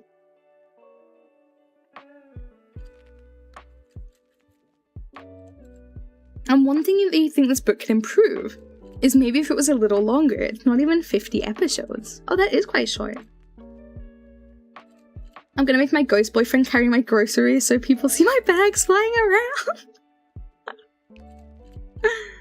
Imagine. Ooh, this is Bubble's recommendation next. Oh, this is so scary. Why is it a Reddit link? It's like a really short... If I get a virus... Okay.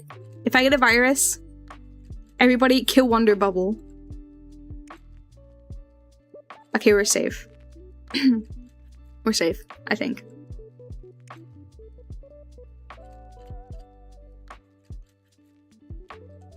You can survive this time.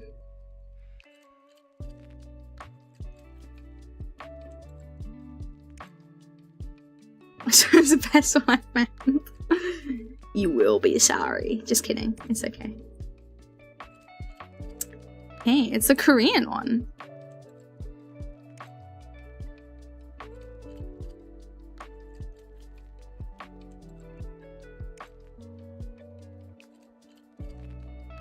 Okay. It is called A Witch's Hopeless Wish. I was seeing if I recognized the words. I don't know why I would know the word for witch. And I don't, so... But here is a short synopsis of the plot. The plotline follows mainly two characters. Tyrell, an orphan boy who has been raised to hunt the white-haired witch that burned down his village as a child, and Eleanor, a kind and gentle white-haired woman with dark rumors surrounding her. The story follows the mysteries behind and between their pasts, and how that shapes their lives and interactions with each other going forward. Now, I don't want to point fingers, but if a white-haired witch burnt down this guy's village and she has white hair, looks around, I'm not saying anything. Okay, Bubble, you're here in chat, right?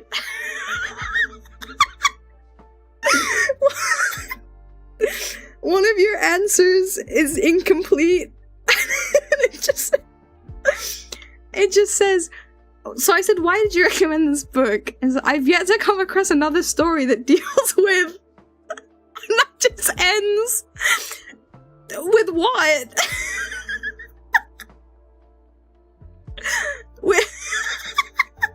With what? What does it deal with? You know what? Yeah, me too. I have also never come across a story that deals with that. You're so right. At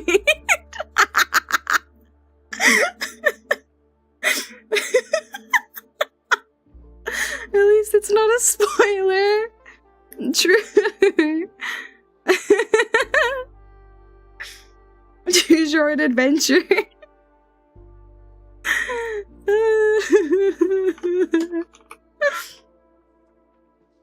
It's better this way. I guess we'll never know what it deals with. So we'll never know why this book has been recommended. But we can see what kind of person would enjoy this book. And like, I'm so sad because like the next answer is like such a nicely written answer. And it's just, I've yet to come across another story that deals with, you know how it is. Well, I said, what kind of person do you think would enjoy this book? Imagine seeing a brightly lit door in front of you, labeled Despair. When you open the door, you can see a pathway winding through fields of flowers. It looks lovely, not despairing. So you walk through the door and start down the path. But with every step you take, the flowers seem a bit duller. Their growth gets more and more sparse. Soon, there's nothing but dirt, and even the light begins to fade. The air gets hazy and hard to breathe, and when you look behind you, you start to question if there were ever flowers at all. But all you can do is walk forward, feeling the weight of your choice to walk through that door as it gets darker and darker. If that sounds like a good time to you, you'd enjoy this. I see. That was such a lovely, little description. Yeah, right? I've yet to come across another story that deals with the same plot devices and topics that this story does, in the way that this story does. They're not inherently uncommon plot lines, but the way a witch's hopeless wish handles them is what makes it so fascinating to me. Thank you, Bubble, for explaining. That makes sense. That maketh a sense. So it deals with blank. You have such a nice way of writing without giving anything away. But I said, what is one thing that makes this book stand out? And Bubble said, for all the immortal characters and plotlines I've come across, I've yet to see a single one handle it the same way that this does. Ooh, interesting. Very much leaning into the kind of uniqueness in its storytelling then. I said, what is one thing that you think this book can improve? And Bubble said, though overall I find it fantastic, at the end of the day it's still a manhwa, and all that entails. The writing isn't a 10 out of 10, and some of the characters just frustrate me, but I still find it well worth the read. I think that's very fair to say, actually. Because I think anyone who reads a lot of manhwa will understand what you mean by that. That the writing, you know, is usually, like, you're usually mostly first pulled in by the art style. And the plot is kind of a secondary. If it's a really hello, English, speak, blah, blah, blah. If it's an actual really bad plot, like, obviously you won't get to it.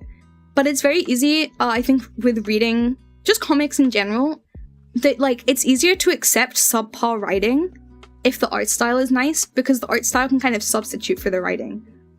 Whereas if you're just reading a book with no like art or anything like that, then the writing has to stand completely on its own, if that makes sense. So I think I get what you mean. Here the characters are plot and manhwas tend to frustrate people. I think it's because there's a lot of tropes that are reused very often. Like, we all know the Duke of the North trope, right? Like, the cold Duke of the North. That is in, like, every freaking romance manhwa ever.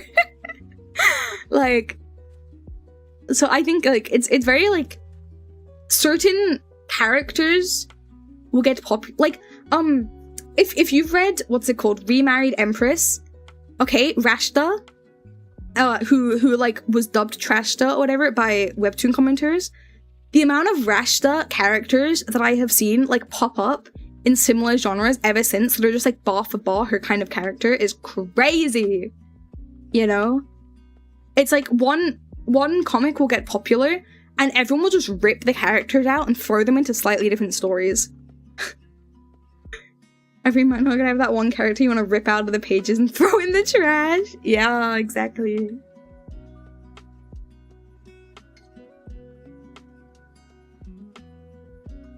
Like tower climbing ones. Oh my god, yeah. Actually, speaking of Remarried Empress, I found a standee that I had packed away when I was cleaning my room, and I'm so sad because I had forgotten that it doesn't stand up on its own. So I got so excited to unpack it, and then I displayed it, and then I remembered that it doesn't stand up on its own. I got really sad because it's meant to be like a one that rocks back and forth, but it's weighted wrong, so it just falls over, and so I have to lean it against a wall. That's my tragedy today, guys. Hope you understand. Who is this? I'm Estelle! She brings such a cute little joy to this. Okay, let me grab image. With the synapse?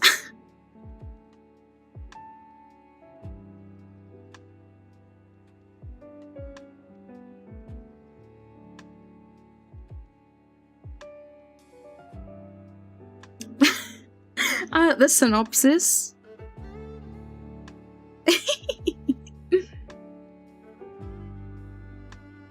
Oh, which comic, Lucia?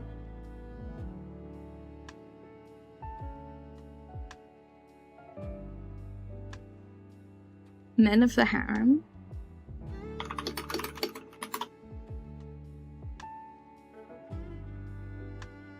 Ooh, pretty art.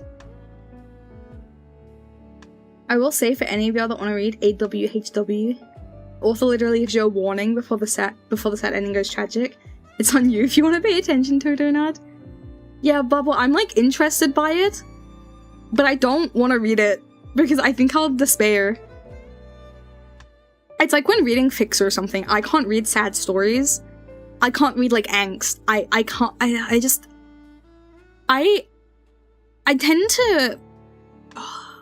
tend to like bond very heavily with what I read once I finish reading it for a short while. So say I read like or watch a show. I read a book, I like engage with a piece of media. I kind of obsess over it for like a couple of weeks. So if it ends badly, it kind of reflects on me very heavily, and I will get very upset for a while. So I try to avoid it when I can, unless I have something lined up that I know is going to be like, kind of cancel it out and be very happy, so I can immediately engage with that. Or try. How much tragedy? Not a lot.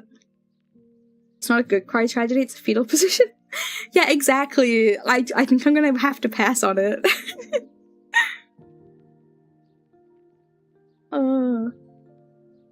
It would make me very sad, I think, in a way that I can't deal with. Can I ask you to tell me a horror story? No. You can listen to the books that we talk about, however. Read it once, haven't been able to bring myself to read it again. Oh gosh, yeah. Okay, so this is Estelle's death. Estelle's death? Oh my god, no. Sorry. I read the word.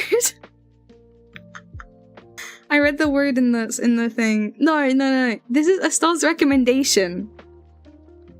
The 7.5 deaths of Evelyn Hardcastle. Here's a short synopsis. At a lavish party, Evelyn Hardcastle will be murdered at 11 p.m. There are 8 days and 8 witnesses for you to inhabit, trapped in the body of different guests every time the day begins. Aidan Bishop has to identify the killer to break the cycle. Some hosts are more helpful than the others. Will Aidan Bishop find a way out? And are there others like him trying to escape? What?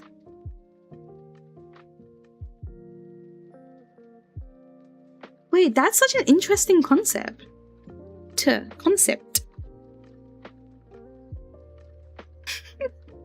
Oh, Estelle, your writing's so silly. In like a cutie way, I love it. I said, why do you recommend this book? Whilst endlessly looking around for a tragedy book, I, Estelle, has stumbled upon this gem. They would think, why choose this? Well, Estelle is going to tell you now. The story keeps you entertained from the beginning. The way it's written is also well-paced and easily written. While reading, some may say that it's like a curse. You can't stop reading while the hours pass endlessly. What kind of person do you think would enjoy this book? Someone who likes detectives, tragedy, and finding out a murder. And what is one thing that you think makes this book stand out? And she said, I've never heard of a book like this, and it's the originality that makes it stand out for me, and that's what I like. Because I've had it with the same plot, hockey romances that there is. Grrr. The grrr was added by her, by the way, not me. I said, what is one thing that you think this book can improve? And she said, none. Teehee. Okay, maybe make it less confusing in the start with what's happening, but to be honest, that's more of a preference thing. I understand. From what you've described in the synopsis as well, it does, from what I have read in the past, it's very original, and that I haven't read anything like it before. You know? Estelle, no positivity and sincerity, never... Estelle is so cutie patootie. That was beautiful. I hope you write all your future recommendations like this. But yeah, for me as well, it sounds like something I've not read before, so I am interested. Maybe I'll have to write it. No, it's a tragedy. Oh, I can't. Maybe I'll see.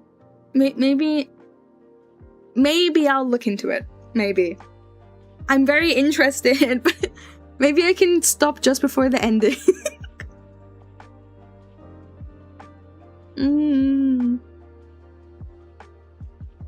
I'm not the biggest tragedy fan, but the way you get pulled into these characters is very fun. I see.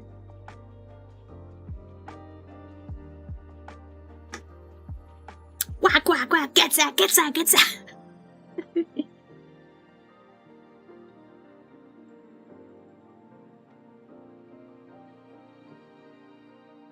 Okay, here is our next recommendation. But I am going to be right back for a moment. So I will see you guys in a couple minutes. I'll run ads whilst I'm gone. I just need to do something real quick. I'm so sorry. I hope you can understand. Time for me to get water. Get some water. Whilst I'm gone. Le classique. Indeed. So I will run ads whilst I'm back. Yeah, if you guys talk about witch trials, you will stress out Lucas. You know, please don't put him in that position again. I don't think... I don't want to put him through that. But I will be back in a couple minutes. What? Oh my gosh, I hate the bugs in this game. What if he was called Freaky Stein? And instead of making monsters, he made... Love.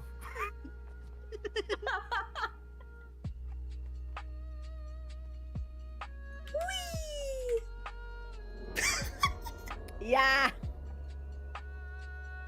Wee. Who could have seen that coming? Sometimes you have to jump for the love of the game.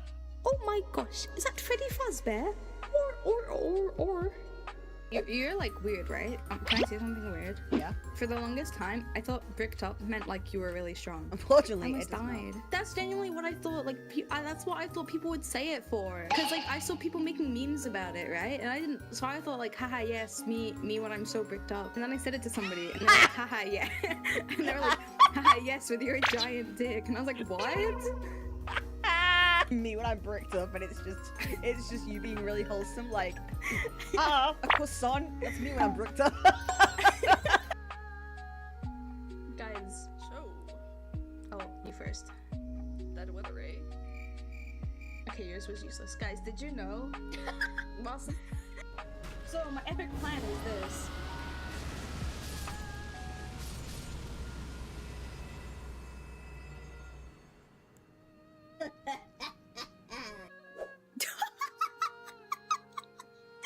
Hey, random question. Do you have any childhood trauma?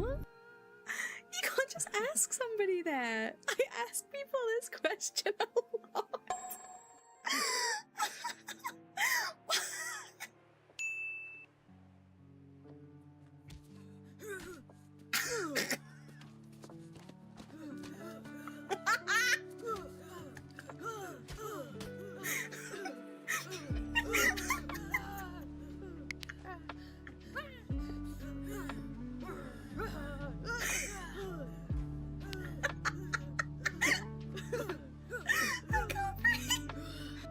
Is there any other evidence to be Breaking presented? news. Oh, breaking news.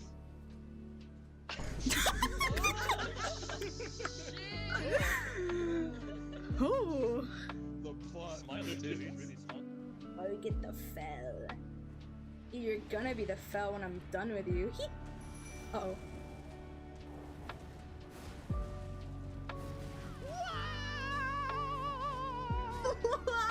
I was the fell. I was the fell. I was the fell.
I scared off a new viewer. Now, hold on. Let me explain. Someone came into my chat for the first time, followed me, and mentioned that they were British. Now, I've been told I have a pretty strong British accent, so I thought that I would welcome them in with some light banter, and I said something like, "Oh, you're British? Ew." I thought the joke would be obvious considering, you know, I'm literally British. They didn't end up saying anything else though, so after a while, I went to check, and yep, they unfollowed me.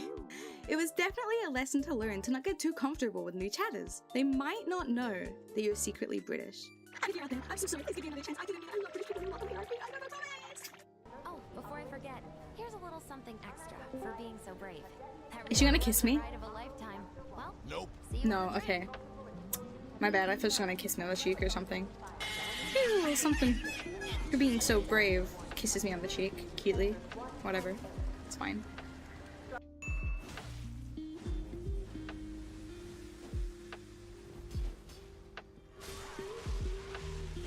Oh my god, no way. It got him instead. I didn't even get to kill him! One time, I jumped out in the mental hospital. I was talking to this girl and we were sat in giant plant pots. But it's important to note that the building was like Minecraft themed. So when I say we're in plant pots, We just sat in like dirt, surrounded by trapdoors.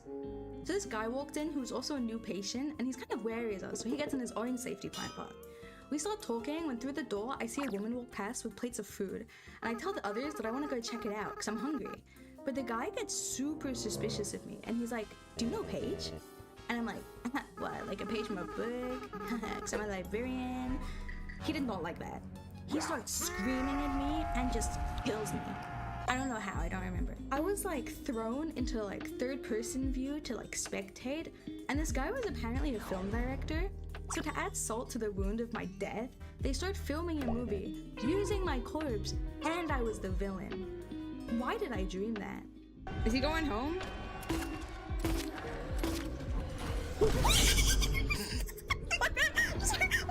I'm sorry. I thought he was gonna just on autopilot walk away. I didn't like that. What was that? No. Whoa, why was there ASMR in my ears? Oh no, what was that? What was that? What was that? No.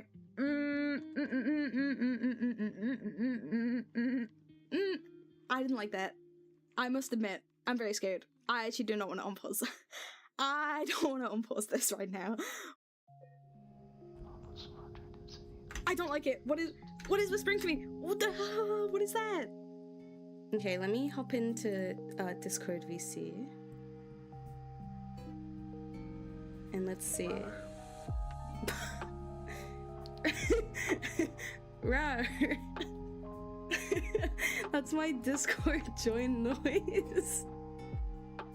I didn't know it would play.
The Admiral's power mad, Martin's a snake, and Lord Pendleton is a coward. And you, Corvo, the things you've done, you could be the worst of us. Okay, you know what? Maybe I do hope you get the plague. Out, Corvo. It's at high chaos. Coming.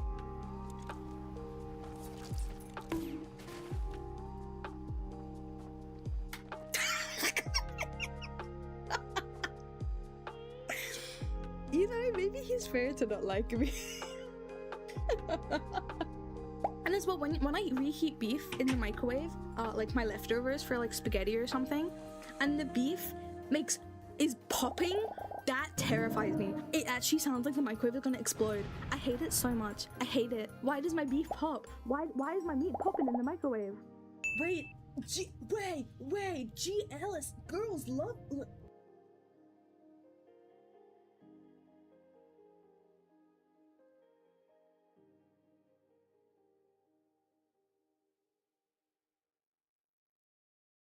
Meow.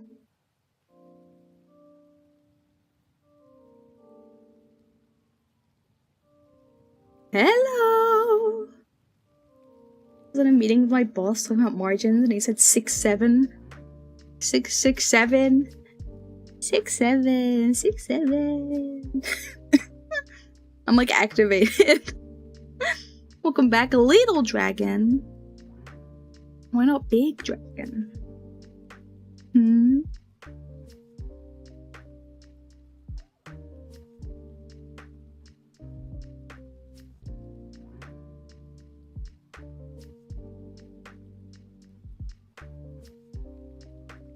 Sorry, I was drinking my drink. Hello. I got spaghetti. Ooh, you have to if you announce that you have food, you have to share it with the rest of us. Them's the rules. I will be waiting for ours. So I came close to reading this book. It's a good thing I chose another. Ooh, that is good. I'm gonna turn these off a sec, because before I continue, I wanted to ask you guys something. Alright, because I'm obviously planning what's the word? Avoid repeat. Repeated recommendations are okay, Silent Ghost. By the way. Because you guys are likely gonna have different reasonings, so that's like completely fine, you know? We've had more, like, the same recs before, and it's okay. You can do it. But I was thinking, because I want to do like I want to do a guest book club. Okay. So it would be, we have a guest on, they would choose the theme for the week. So they would get to choose the theme, and I would kind of discuss each recommendation with them, and I would ask them to bring, like, 1 or 2 recommendations to talk about in more detail. But I'm wondering if you guys... Whoa, hello? Oh my god, I need to cough, what? Goodness me. I was wondering, though, if you guys had any ideas for that, for its in particular. If I could say that I could add to the thing. It wouldn't be a common thing that would happen. It would be, you know, only kind of sparse. Because book club is my baby, and I do kind of like getting to talk with you guys in a more relaxed setting. So it'll be, yeah, they get to pick the theme. Obviously, they'll come with their own recommendation or 2 to discuss in more detail. I will read things out for them, and like share my screen so that they can read the things too. I guess just ways to make it more inclusive for that person, right? Because obviously it would be me and that person like talking about your guys' recommendations. But I'm trying to think of maybe a way to personalize it a little bit more to them. If you have any ideas. Maybe top chat. I would do it with like fellow VTubers or like streamers that I'm like either know or friends with or like want to be friends with type of thing. Which is why like it wouldn't be a common thing. It would be rare. I'm just trying to get it sorted so that I can approach somebody to ask about it in the first place. So I can think. Chef, hello! Thank you for the check-in, for the coin. I hope you're doing well. But I'm trying to think of ways to like kind of personalize it a bit towards them. If anyone thinks of any ideas, like not now, feel free to share in the Discord. I would appreciate that. Obviously. You know, that would be nice to hear about. Cause I just like I'm not super sure. You could always ask for their recommendations for the genre and ask which books they would choose or is planning to read. See if there's people from us wanting to read the same books who have different views of that book. Not meaning we have to read it, because the viewers' original recommendations are nice to see as well, but out of everyone, one might be interested as well to read their book. Ooh! That could be a good one as well. That is a good idea. Wait, Estelle, can I ask you to copy and paste that into the Discord so I don't forget it? I like that. I'd probably adapt it slightly. But I like the core theme of like kind of asking like for multiple opinions on a specific book instead of just the genre would be nice. Fix my grammar. No, your grammar's completely fine. I can like adjust the idea slightly to like see. So hi Ari. I think that would be a good idea. Like ask them what their recommendation will be and share it. So that if anybody else has read said book, they can like also chime in on it. That would be good. Ooh. Ooh. Me likey. Okay, thank you. I'm scheming up how I would do that, but I have it sorted. How's book club going today? It's going great. If I knew more authors or writers who also streamed, I'd say have a guest writer talk about one of their stories. Oh, that would be amazing. Oh my gosh, I wish I could reach out to an author or a writer and ask to have them as a guest appearance on a stream, but I don't even, like, know how that would ever happen.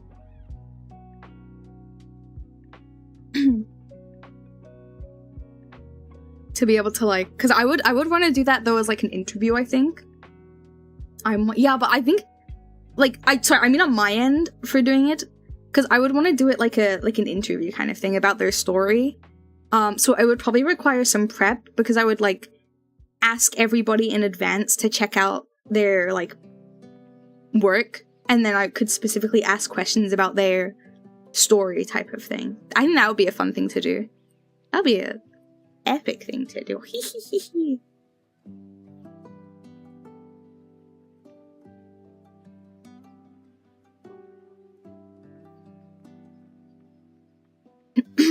But yeah. But I think, like, also you could do the more general kind of way of like asking more generalized questions about just like writing in general. Try not to keep using generalized or any in a challenge failed. And what like their process is for writing. That kind of thing. I think as well, I don't know how this would ever go, but I think it would be fun, maybe at some point, maybe probably in the quite far future for book club, to do like this would probably be a longer, obviously give you guys a lot longer time, but to ask people to kind of write a short story for book club for that week instead. You see the new vertical Twitch format? Yeah, back up. What was that? But yeah, I think it would be like a nice fun thing for a week to do, like ask people to write a short story or something. To do. Lines in for kiss. Hell no. But it would be like, I've been wanting to suggest that too, but I couldn't write it out correctly. The short story ones. Yeah, I think it would be fun. It wouldn't have to be, like, nothing professional. It can literally be, like, a very short thing if you want. I just think it would be fun to kind of, have a week where instead of recommending other people's works, we share our own works, you know? Hehehe. Oh. Oh no. Oh yes. I'm gonna have fanfic recommendations. Well, that could be a good one. That could be a genre for a week, or a theme for a week as well, I think. I got sold to One Direction. That's my fic recommendation.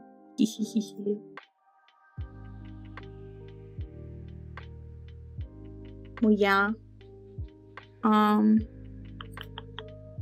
will, what's the word? Consider Estelle's idea. Not consider, because I am gonna steal that idea. Well, I will think of how to best do that. Best include Estelle's idea, and then I will think about setting something like that up. It's something I want to do.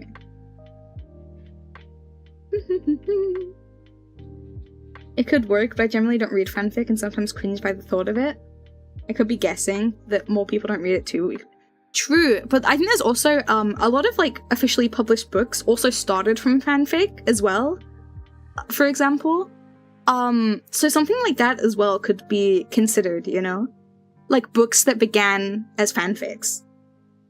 Yeah, like 50 Shades of Grey, I think started as a fanfic, right? There was something else I read. Was it like... I watched the movie in high school. For some reason, we watched it in class. It was called like... Maybe it was called like Beast or something? I don't know. Am I crazy? I don't remember which movie it was. There was like some movie I watched that was based off a book that was originally based off a Harry Styles fanfic, I think. I was walking down a dark hallway when I heard a familiar meow. To my absolute and bull-clenching horror, I realized it was Evil Larry. Oh my goodness. Just your casual. You're so prepared already. You're already here. I can't believe it. Save your writing juices. You know, we're gonna need those for creative writing week. Panicked at the idea of writing a short story, but then I remembered the advice of write what you know, and it clicked. A read-along stream? How would that work? Like, what do you mean? Sorry, like, more information? Oh, you just read a story. Okay, yeah, so just me reading. I mean, I've done that before in the past. It was kind of very straining on my voice. On my throat. To do. Because we started doing it with Mort. Want to get into legal trouble? Yeah. I mean, we it just kind of hurt my throat a lot to do. My problems, I have like 3 different stories already kicking around inside my head, but writing's my one place where I land in the trap of, if I'm not perfect the first time, I'm burning it. Oh, don't worry, me too, Bubble.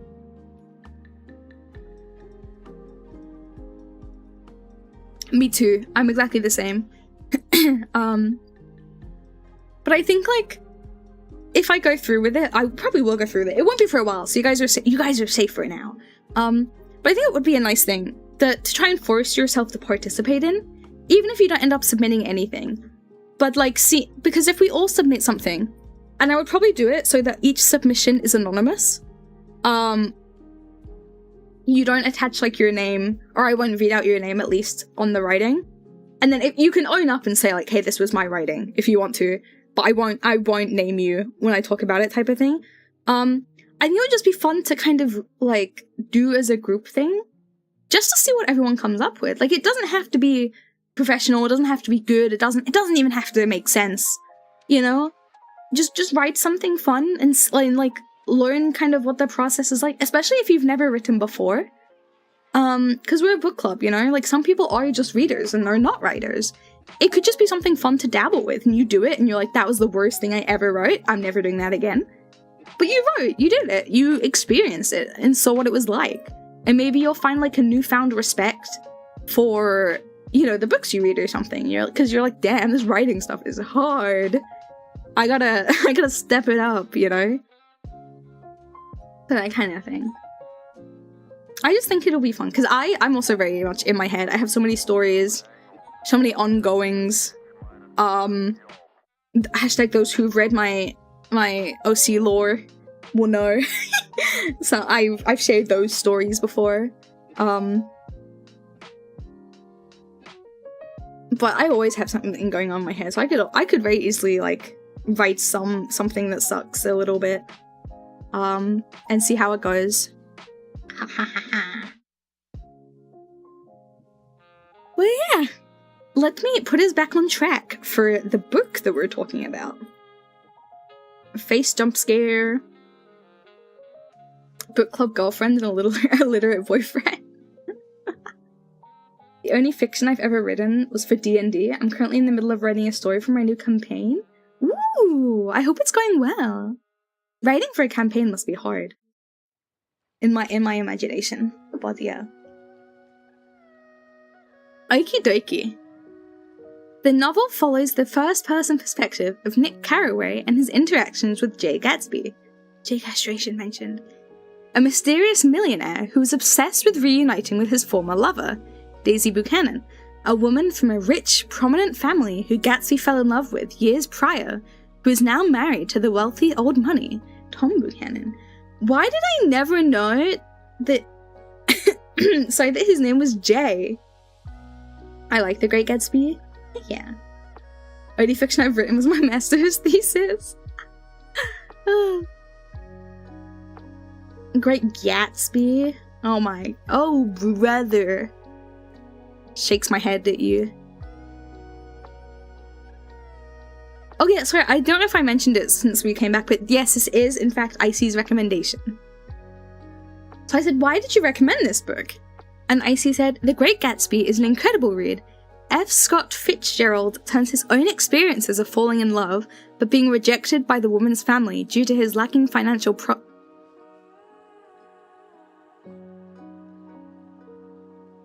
Right, you just... Okay. Sorry. The sentence did not sentence in the way that I was expecting it to. The experiences of falling in love but being rejected by the woman's family due to lacking financial prospects, as well as having the financial successes of the rich, but being unhappy with their lifestyle, much like Gatsby, Fitzgerald admired the rich but possessed a resentment towards them. I was very out of it. No, it's okay. You just like started the sentence one way, but you didn't finish it, and so I was very thrown off because I read ahead in my head. Yeah. So it's got a very personal take. So I said, what kind of person do you think would enjoy this book? And you said, if you've seen the movie, you'd enjoy the book. And anyone who wants to see the main character be a viewer to the story, Nick is a narrator? Hello, I can't speak? Nick is a narrator more than a character in this story. In his story, Gatsby's the lead, and the change in this manner is very interesting. I'm losing my ability to speak, guys. Not again. But I said, what is one thing that you think makes this book stand out? And Icy said, its portrayal of the roaring 20s of the US, as well as the depictions of the rich, how admiring the rich can also lead to a resentment amongst people. Oh ho ho. And you had no criticisms of the book. It's book club, not speak club. It's speak club for me. It's listen club for you guys, speak club for me.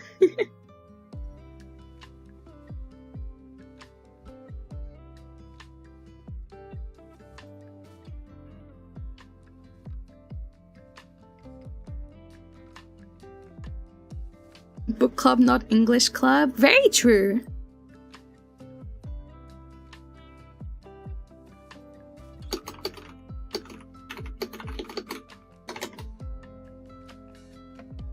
Scottish English is not my first language. That's okay. Yeah, that's why I'm not like some people have mentioned like when they write their descriptions stuff, they're like, oh, I'm sorry, like for the way I've written it, blah blah blah blah. I'm like, girl, boy, person, creature, I don't care how you've written it, as long as I can read it. Like most of the time I kind of don't read your sentences word for word. I'll adjust them a little bit anyway, so it's easier for me to read out. I don't care if like your writing is like not the best. I'll read it out anyway, don't worry about it. I might need a second like I did then to rewire the sentence, but I'll do it, it's fine. Rule 1 of book club, we don't talk. Ever. We just don't talk. But yeah. Like, don't worry about it. You can always tell when someone's ESL, because they'll write in perfect English while all the English... No, Bubble, you're so correct, actually, because I will meet people and they're like, oh yeah, sorry, like, English is my second language, I'm sorry for, like, any mistakes I make. And I'm like, you genuinely made, like, one mistake, and it was, like, a really complicated word that probably I can barely spell half the time. You're so fine. And then I'll meet people whose, like, first language is English, and they'll use the wrong your all the time. And I'm just, like, silently triggered. Though you can always tell when someone's German, because instead of saying I will, they'll shorten it to I'll. And I had never ever seen anybody shorten it that way, like as on its own, as a full answer, until I met German people. And then they all did it to me, and I was like, what is this? Sorry, that was a random little off-topic thing. I'm not German. Do you also do that, Estelle? Oh my gosh. Wow. You're German now, sorry. That's the rules. My sincere apologies for my errors. I hope my transgressions do not cause you trouble. You understood it anyway. It's a regular no, but I don't mean I'll as in like the word, like just saying I'll instead of I will in general. I mean specifically using it on its own without anything else. So like I said to my friend once, like, oh hey, like when you get back on your computer later, can you send me this? And they just sent back I'll. And that was it. They didn't send anything else. You know? Like I don't just mean like shortening it to I'll, like I will to I'll in a sentence. I just mean using it like on its own standalone. That's something I've just noticed. Most of my German friends have done at some point or another. Are you saying a sentence? Yeah, no, that's why I specifically mean what I'm talking about. It's just a pattern I notice with my German friends, and it's really funny. Whenever another one does it, I'm like, I got you, I'll figure it out. Also, Darkfire, welcome in. I hope you're doing well. It's just like a interesting thing, you know, because like you think about it and you're like, well, yeah, like that's not wrong. It is something, like it makes sense. It's just something I never ever thought of before, you know? It's like, damn. Makes a lot of sense. I've come across a lot of Germans whose experience with English is basically you can use contractions. You don't just remove the space between the whole words to make one word. Peak efficiency. This is the best.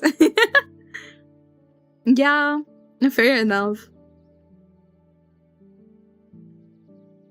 It's just, I don't know. It's like something I came across one time, and then it happened again, and I was like, wow. And then it happened again. And then it happened again. And I was like, this is a pattern at this point, you know? It is a neat little thing that I got to learn.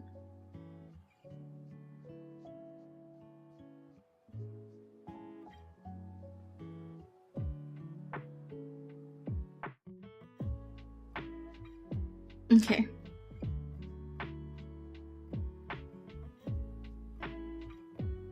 Our next recommendation is from So-So. Wah, wah, wah, wah.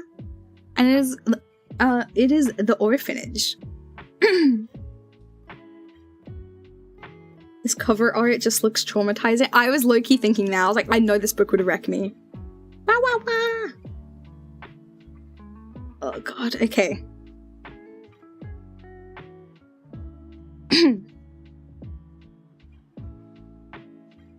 Pasha, a 35-year-old Ukrainian language teacher with hand sickness, lives in Donbass suburbs with his father. He lives a completely apathetic? How do I say that word again? Style. And works half-heartedly. The book takes place in 2015, and Frontline comes close to city. Pasha's 13-year-old nephew lives in an orphanage on the opposite side of the city, and no one can take him out of it. Pasha's sister ran away, and Pasha's dad is too old to move. So Pasha goes to the nephew himself. A road which would normally take half a day takes 3, through security checkpoints, basements, strangers with constantly changing call signs and flags, and a fog of war that makes it impossible to tell who you're talking to and who controls what street you're on.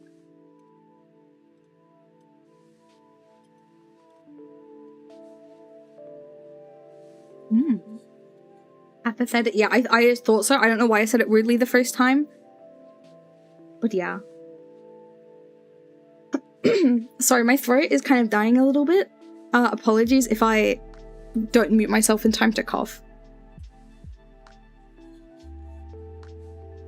But oh gosh.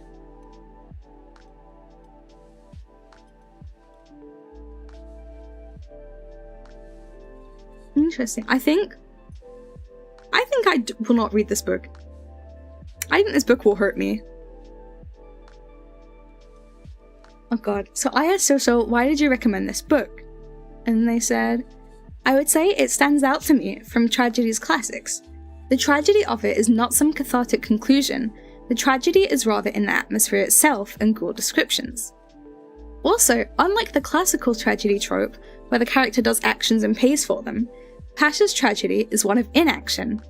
It raises the personal political responsibilities and themes, as Pasha's journey is a journey of a man that went from realizing this does not concern me that realized that this does not concern me stance does not exist as such in times of war, and this mindset of his is exactly what brought him to this point in his life. And you can see how the cracks regarding those responsibilities forming in Pasha's mind before he reaches that realization himself. This will hurt me, I should read it? No! So I like what you said about, it's a tale about inaction as opposed to action.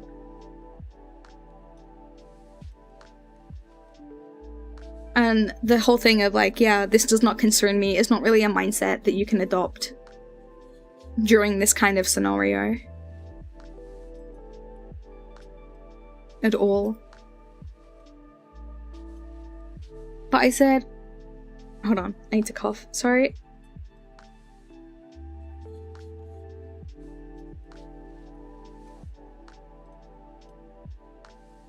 Okay, I think my voice is permanently going to be a bit sore, but it's fine. I said, what kind of person did you think would enjoy this book? Someone who likes war-themed books, but is tired of the heroics tied to it. Someone who yearns to read about a war in everyday life. Someone who is interested in contemporary history and wars. The city in which the book takes place is unnamed, but is heavily based on the battle for Debaltseve in 2015. I'm so sorry if I'm saying this wrong. I will paste the name of it. There's a lot of sentiment about the events of There's a lot of sentiment abroad that the events of 2015 to 2022 were insignificant and had a minor impact, but this book really gives light about how the gruesome reality of how it was. Yeah, this is a Ukrainian book. The main auditory, I would say, are people like the main character, to have a retrospective on their way of life, what they do, for whom, and the impact it makes, or the lack of it in some cases. I said, what is one thing that you think makes this book stand out? And they said, firstly, and most of all, the book does a very good job of portraying war from a civilian point of view. Descriptions are simple, blunt, and at places painfully direct to the point it made me personally cry. The chaos and senses of full disorientation and the loss of control are omnipresent. People and soldiers interacting with Pasha come and go, and mostly we as a reader and Pasha as a character don't even know who they're affiliated with. It takes out the ideological aspect of the war. War from the point of view of the civilian in the basement does not have ideology. It has sound, smell, and blood. I said, what is one thing that you think this book could improve? Most of all, the character of Pasha's nephew, the boy for who the whole journey while the whole journey takes place, barely has a voice of his own. I understand the plot significance of him acting as Pasha's mirror, but younger, the same lack of engagement, only at the age of 13, but that's just it. He's a plot device and not a subject in the story. I would say the pacing is lacking here too. Starting from day 2, events become repetitive. One more basement, one more group of people with rifles, one more fog. While I do think this monotony is intentional, that's how war feels from the inside, but it is still monotony. I think I messed up that word, and may throw some people off. Sorry, I need to cough 2 seconds.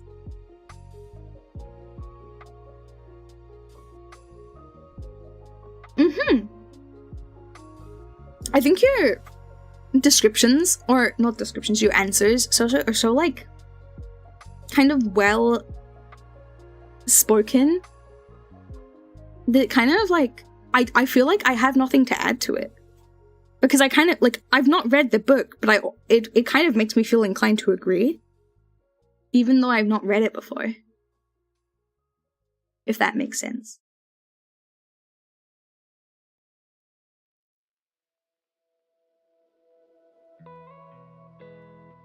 Sorry, I'm just, like, skimming over again so I can share my thoughts maybe on something specific that haven't already been mentioned. I guess what you mentioned about the repetition is maybe like something to improve on. I guess I've not read it, so I can't say how it's done, but I think like the repetition, based on what you've described, is like a central kind of theme to it, because like you said, it's about the civilian point of view. Like the repetition is something that is kind of needed and mentioned. But like, it can also be done in a way that's interesting still to read about. So I guess it just depends on like how it is written, but obviously you know that best. I wanted to delve deeper into dog symbolism there too, but I decided not to because I thought it wouldn't be in time. That's fair enough. But yeah, I think you're right in the way that a lot of stories that are about war often do focus on the heroes or the not even just the heroes, because I think it can also focus on like this random person, but it usually, the story kind of turns into like this random person either becomes a hero or becomes somebody of great importance. And so I think a book where that doesn't happen and where this person, like, not to say they're unimportant, but they're not a central part of what's going on. They are just like a civilian, and they stay that way throughout. And that is like an original point that isn't kind of developed enough. And I mean, part of that probably is because it can get a little boring to read if it's just repetitive. But I also think it's not necessary, because I don't think like you should be forced to read a certain type of book, obviously. But I think like it is an maybe underrated kind of story to be told, because some like like obviously you recommended this book, so you enjoyed it enough, but like there are people who will want to read that, and so there should be more of that, I think, in my opinion.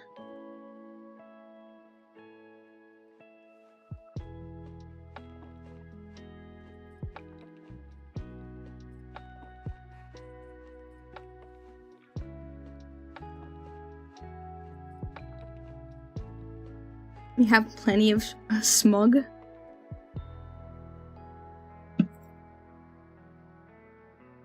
Me when plenty of smug. Okie dokie. Let me grab this book of them. No, I know. See, I'm intentionally misunderstanding. Haha. Okay, we're on to our final recommendation. The day.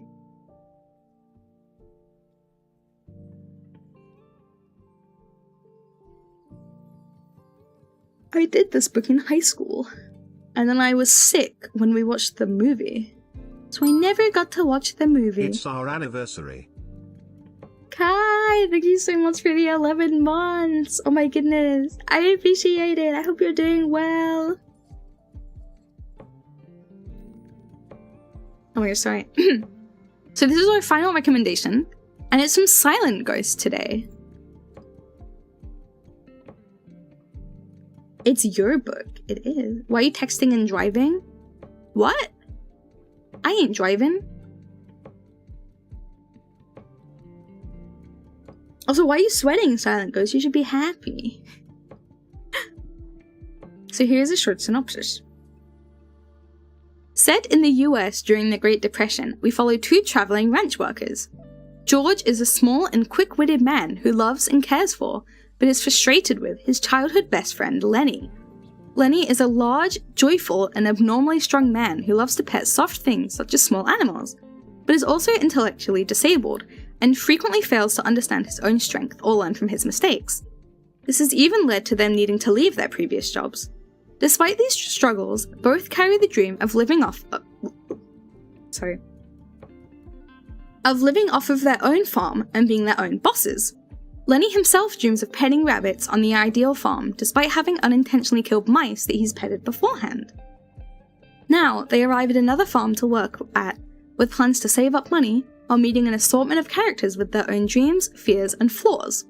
Will George and Lenny be able to get within arm's reach of their dream, or will harsh reality come crashing down on them?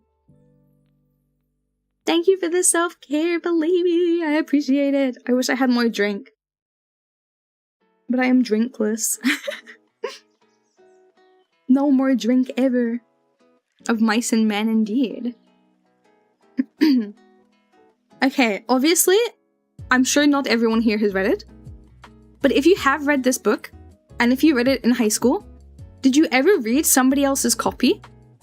And, because you read like the school's copy, and you open it, and it would say like, read the last page now, or it would like, you'd open it and it would spoil it on the front, on like the first pages someone had like written in it. Because that happened to my friend. And it kind of defeated the whole point of the book. It was not good. But I asked Silent Ghost, why did you recommend this book? And he said, I read this relatively short book in high school, genuinely enjoyed it, cried at the end, and wanted a chance to reread it again. There are several other things, such as the specific experiences, flaws, and dreams of each character I could get into, but that would take up several paragraphs, and I'd rather not risk stepping into spoiler territory. The best I can say is how the characters captivate you with their hopes, despite the atmosphere feeling bleak and being beaten down by their own misfortunes during and before the book's events. Thus, I'll hold back and just recommend you read the books or even check out the different adaptations, such as the 1939 and 1992 movies, to see the differences, strengths, and weaknesses of each one. There was a film. I said, what kind of person do you think would enjoy this book? Anyone who enjoys reading about two men caring for each other despite their struggles, and how even when life feels depressing, people can still hope to achieve their dreams. In other words, anyone who enjoys watching characters with their desperate but determined hope try to grasp at their aspirations despite how distant and far away it can feel. Having said that, it takes place in America during the 1930s, and its themes include race and racism amongst other themes, so keep in mind there will be racial slurs used. I said, what is one thing that you think makes this book stand out? First is the fact that each chapter takes place in only one location, such as a single room and no more. It stays in that one location for the entire time. This makes it pretty easy to turn into a place, since you only need one setting per character, and it makes me wonder if this was done on purpose. The biggest one though is Lenny's characterization. Personally, he's the most interesting character, as not only does he seem to get more characterization than George, but also seems fairly complex. He has the mind like that of a joyful young child, but struggles to learn to let go when he gets scared or startled, which is worsened by his abnormal strength and intellectual disability. He can also get angry fairly easily like a child, and potentially take rash actions as a result, which also makes him more morally complex. And despite his struggles to understand, a part of him seems to understand the weight of his mistakes and how it turns into self-loathing that may sound familiar to others that also go through such self-loathing. It makes me pity and weep for him, wishing that he was dealt better cards in life. He feels like a great tragic character, with the reader and seemingly no character, not even George, being able to truly help him. And there was nothing left for improvements.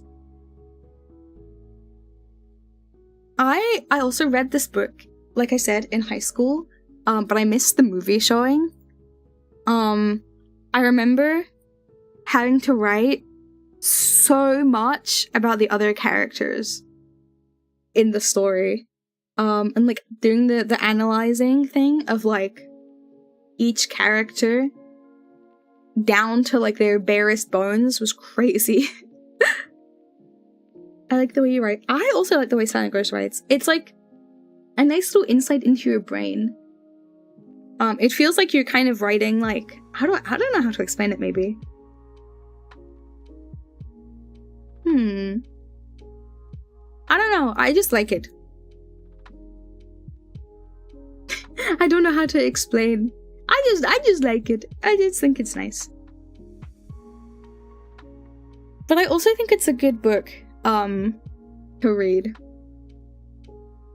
Try to balance between being as brief but getting all the you're pretty good at like, what's the word? what's the word? Sharing your thoughts in enough depth without giving away any of like the core plot beats, which is very good. I like it.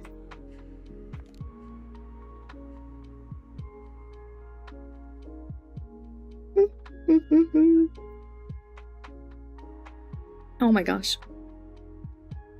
I think since Choicer Voicer, my voice has yet to recover. Oh my goodness gracious me. But it's okay, we'll get there. But that is all of our recommendations for this week. Let me hide the Of Mice and Men. Does anybody have any themes they would like to recommend for next stream? For the next book club? Potentially. Let me check what the current ones are. If I can. At least look at some genres. The current two we have are mystery and cyberpunk. I'm probably gonna add zombie back to it. Space opera. Ooh. What the heck is space opera as a genre? Oh, I see. And a nothing cyberpunk.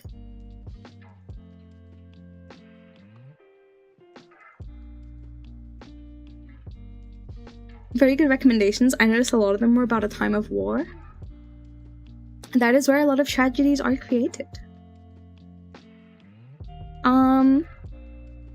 So we'll probably do mystery, cyberpunk, zombie, and something else. Mythological? I could have mythological. Yeah. Something like that. Yeah, I thought, I was like, what the heck? Opera in space. But I googled it, it sounds very interesting.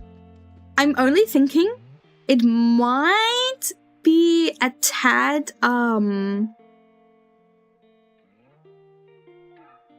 close to sci-fi for the moment. So it would be maybe nice to have like, because this is our last one before week 10, and we know what week 10 is going to be. Well, those who were here know what week 10 is going to be. But so we could have another sci-fi-esque one in our next set of 10.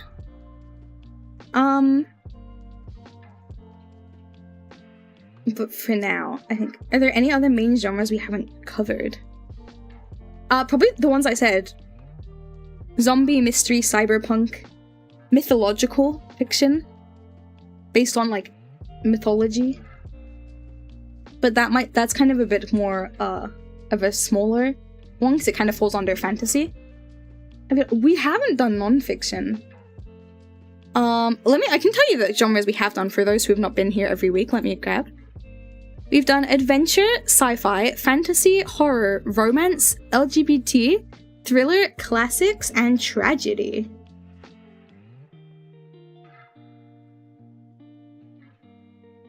I like non-fiction. Okay. I will add non-fiction to the vote. And we'll just run it as a poll, but I assume it's probably going to end up winning.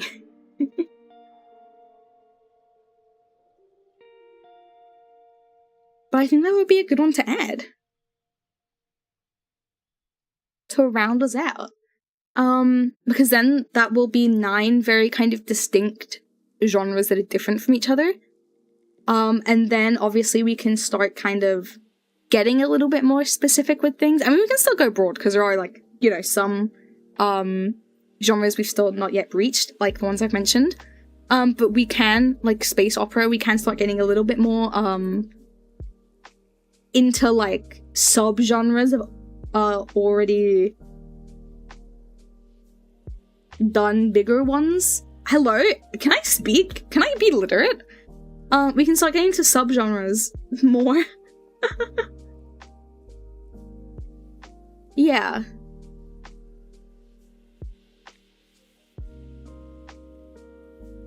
It will be perfect.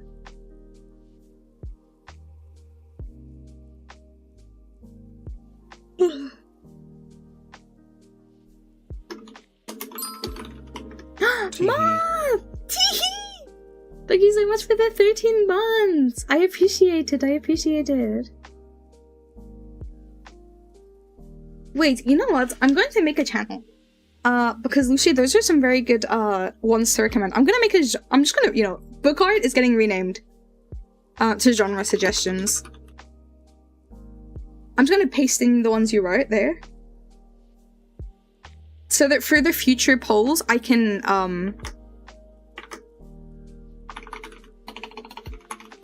recommend,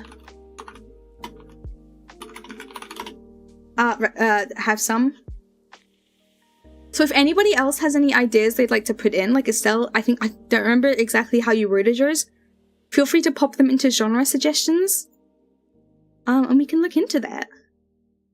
I think of more too. I appreciate it. I think maybe instead of a poll, I will just pick non-fiction for the next one. But I'll let you know by Sunday exactly what we'll do. So, I'll let you know. Does the screenshot work? Yeah, it's fine. Don't worry about it. Just try, Estelle, not to... Do you want to break down non-fiction? Because that would broaden options as well. How so? Bubble.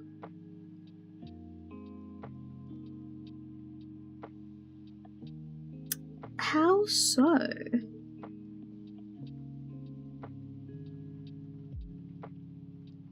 And I've read non-fiction books, but I don't really remember them.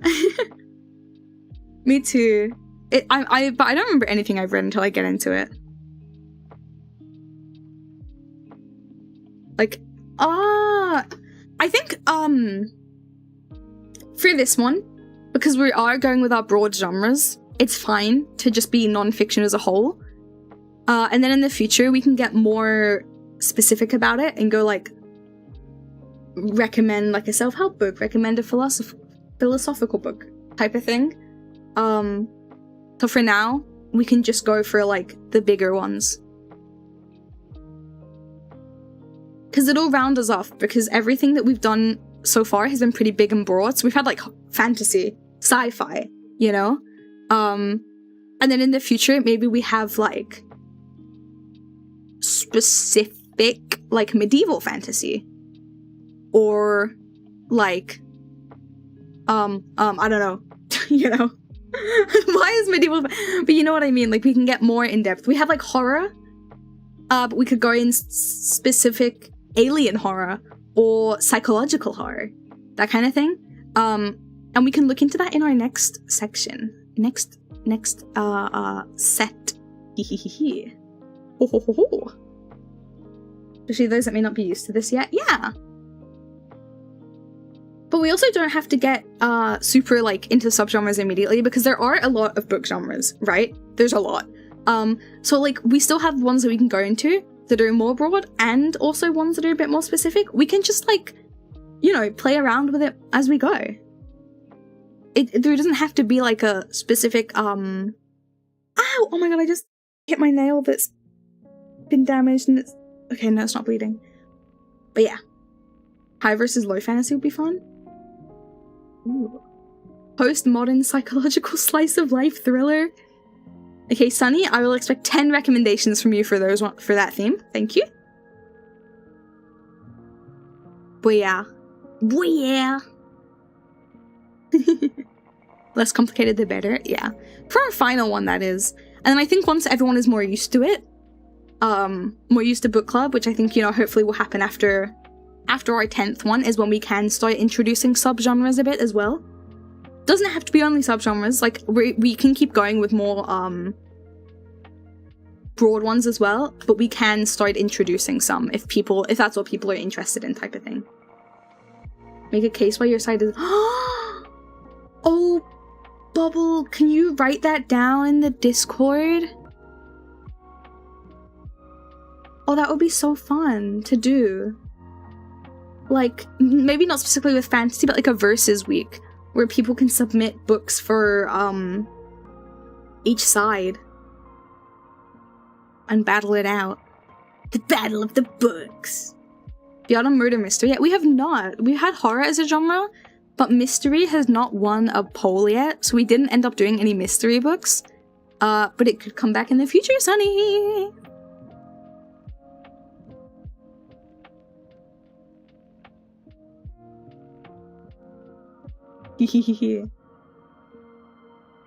Xenofiction. Oh my goodness. Change my text a bit. Thank you, Astel. But yeah, feel free to drop suggestions in there at any time. And if you have like ideas for concepts for a week of book club, like what Bubble just said, like what Bubble just suggested with the whole like versus thing, feel free to drop those in there as well, because it could be nice, you know, if obviously we have our standard format, right? Of like we have the theme, we put our things in, but it could be nice that, you know, occasionally, every now and then, we have a little twist on how it goes. What would the verses look like? I don't know exactly yet. But it would be like, there's two opposing genres. And so everyone submits books for the genre side that they like more. And then we see you have to make a case on why you like your genre better than the other one type of thing. I don't know the exact details, but it would be something along the lines of that. You know? Maybe whichever one gets more recommendations would win type of thing. But we'll see. But that can also be something, if, you know, when we go through with it, it can be something that I can ask you guys, for, like, what's the word? For your thoughts and opinions on. Book club and debate club. Exactly. I think it could be a fun thing to do. You know, it won't be like every week has its own little spin, but every now and then if something has its own little, like, special thing going on, it could be cool, it could be fun, it could be exciting. What might happen doesn't mean it will, that people might start arguing about it and might start a whole discussion going the wrong way. No, we're all adults, but people take that kind of stuff differently. True. I mean, it would mostly only be like a you just submit books for your side. Type of thing, you know? It would not be anything super, like, evil. Similar genres, mystery versus thriller. Yeah, exactly. Yeah, don't worry yourself. I think if any of that happened, I would just yell at you and tell you to grow up. If anyone started arguing. Don't worry. I will keep things from getting round. Not at you, just at anybody who steps out of line. Oh, you want me to?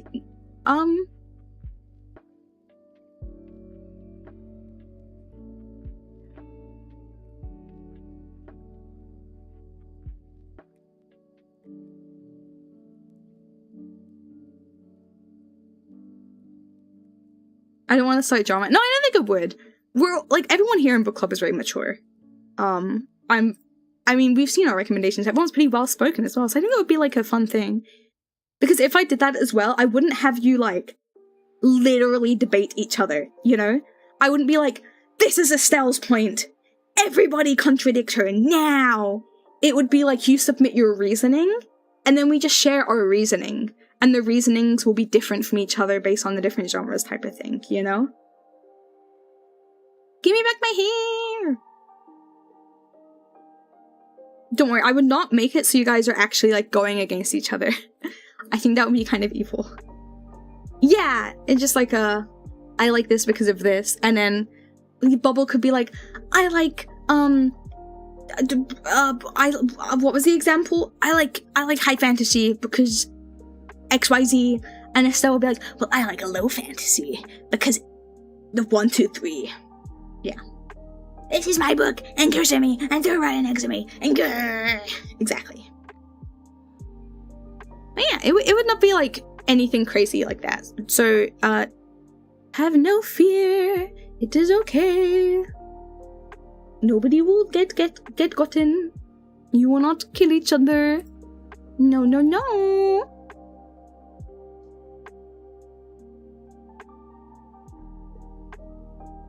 But yeah. One person saying I like high fantasy because it's not beholden to the rules of a world versus someone else saying I prefer low fantasy because the writer has to work magic into the confines of the real world. Yeah, exactly. It's more of like a fun thing to happen, not like an actual debate where we're like going against each other, you know? So do not worry your pretty little heads. But it'll be something to be workshops anyway for me to think about, and I will, once I have that kind of thing thought, I will address it with you guys first to make sure you guys, one, that I've set it up in a way that's understandable, so you guys actually know what's happening. Two, in a way that, what's the word? Works well for being on stream as well. So yeah. A 500 word thesis? 500 words is not a thesis. Actually, is a thesis like, does it have a certain word count? Yeah, a thesis are long papers, honey. 500 words you could do in like 20 minutes. Don't even, bucko. Yeah, that's how it'll go. 500 page thesis. Aha, now we're talking. 340 pages of A4, how to argue my book is better. 500 words is the introduction to the synopsis of the thesis. Oh ho ho ho. Yes, yes, yes. Yeah.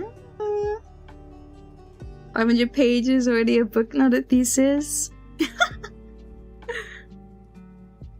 It's okay, it's okay. My pea-brain ain't doing all of that.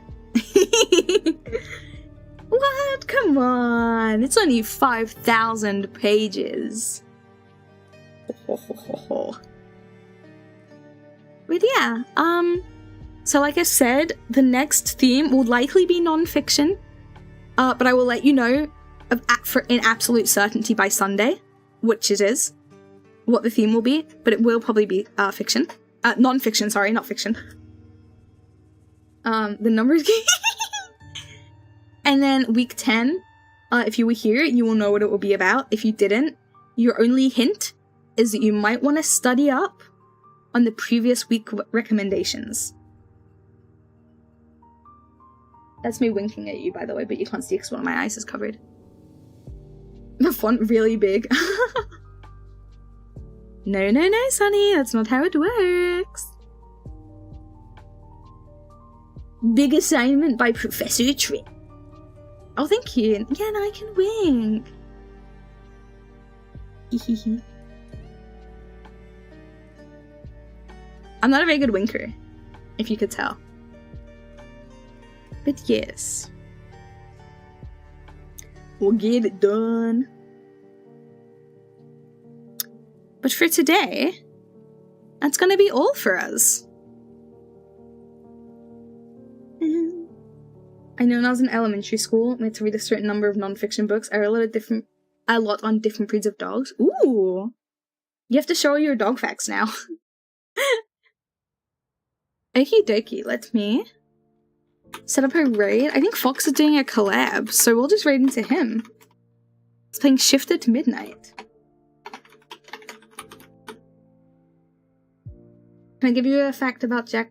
Oh, can she give you a fact about Jack Russells? I guess we'll have to see. Like 2 decades ago? No excuses! And Darkfire, thank you so much for the follow. I really appreciate it. I hope you enjoyed me, I guess. But take care, everybody! I hope your voice is like, I will recover one day. A dog's sense of smell is more than 100,000 times stronger than that of a human. Wow!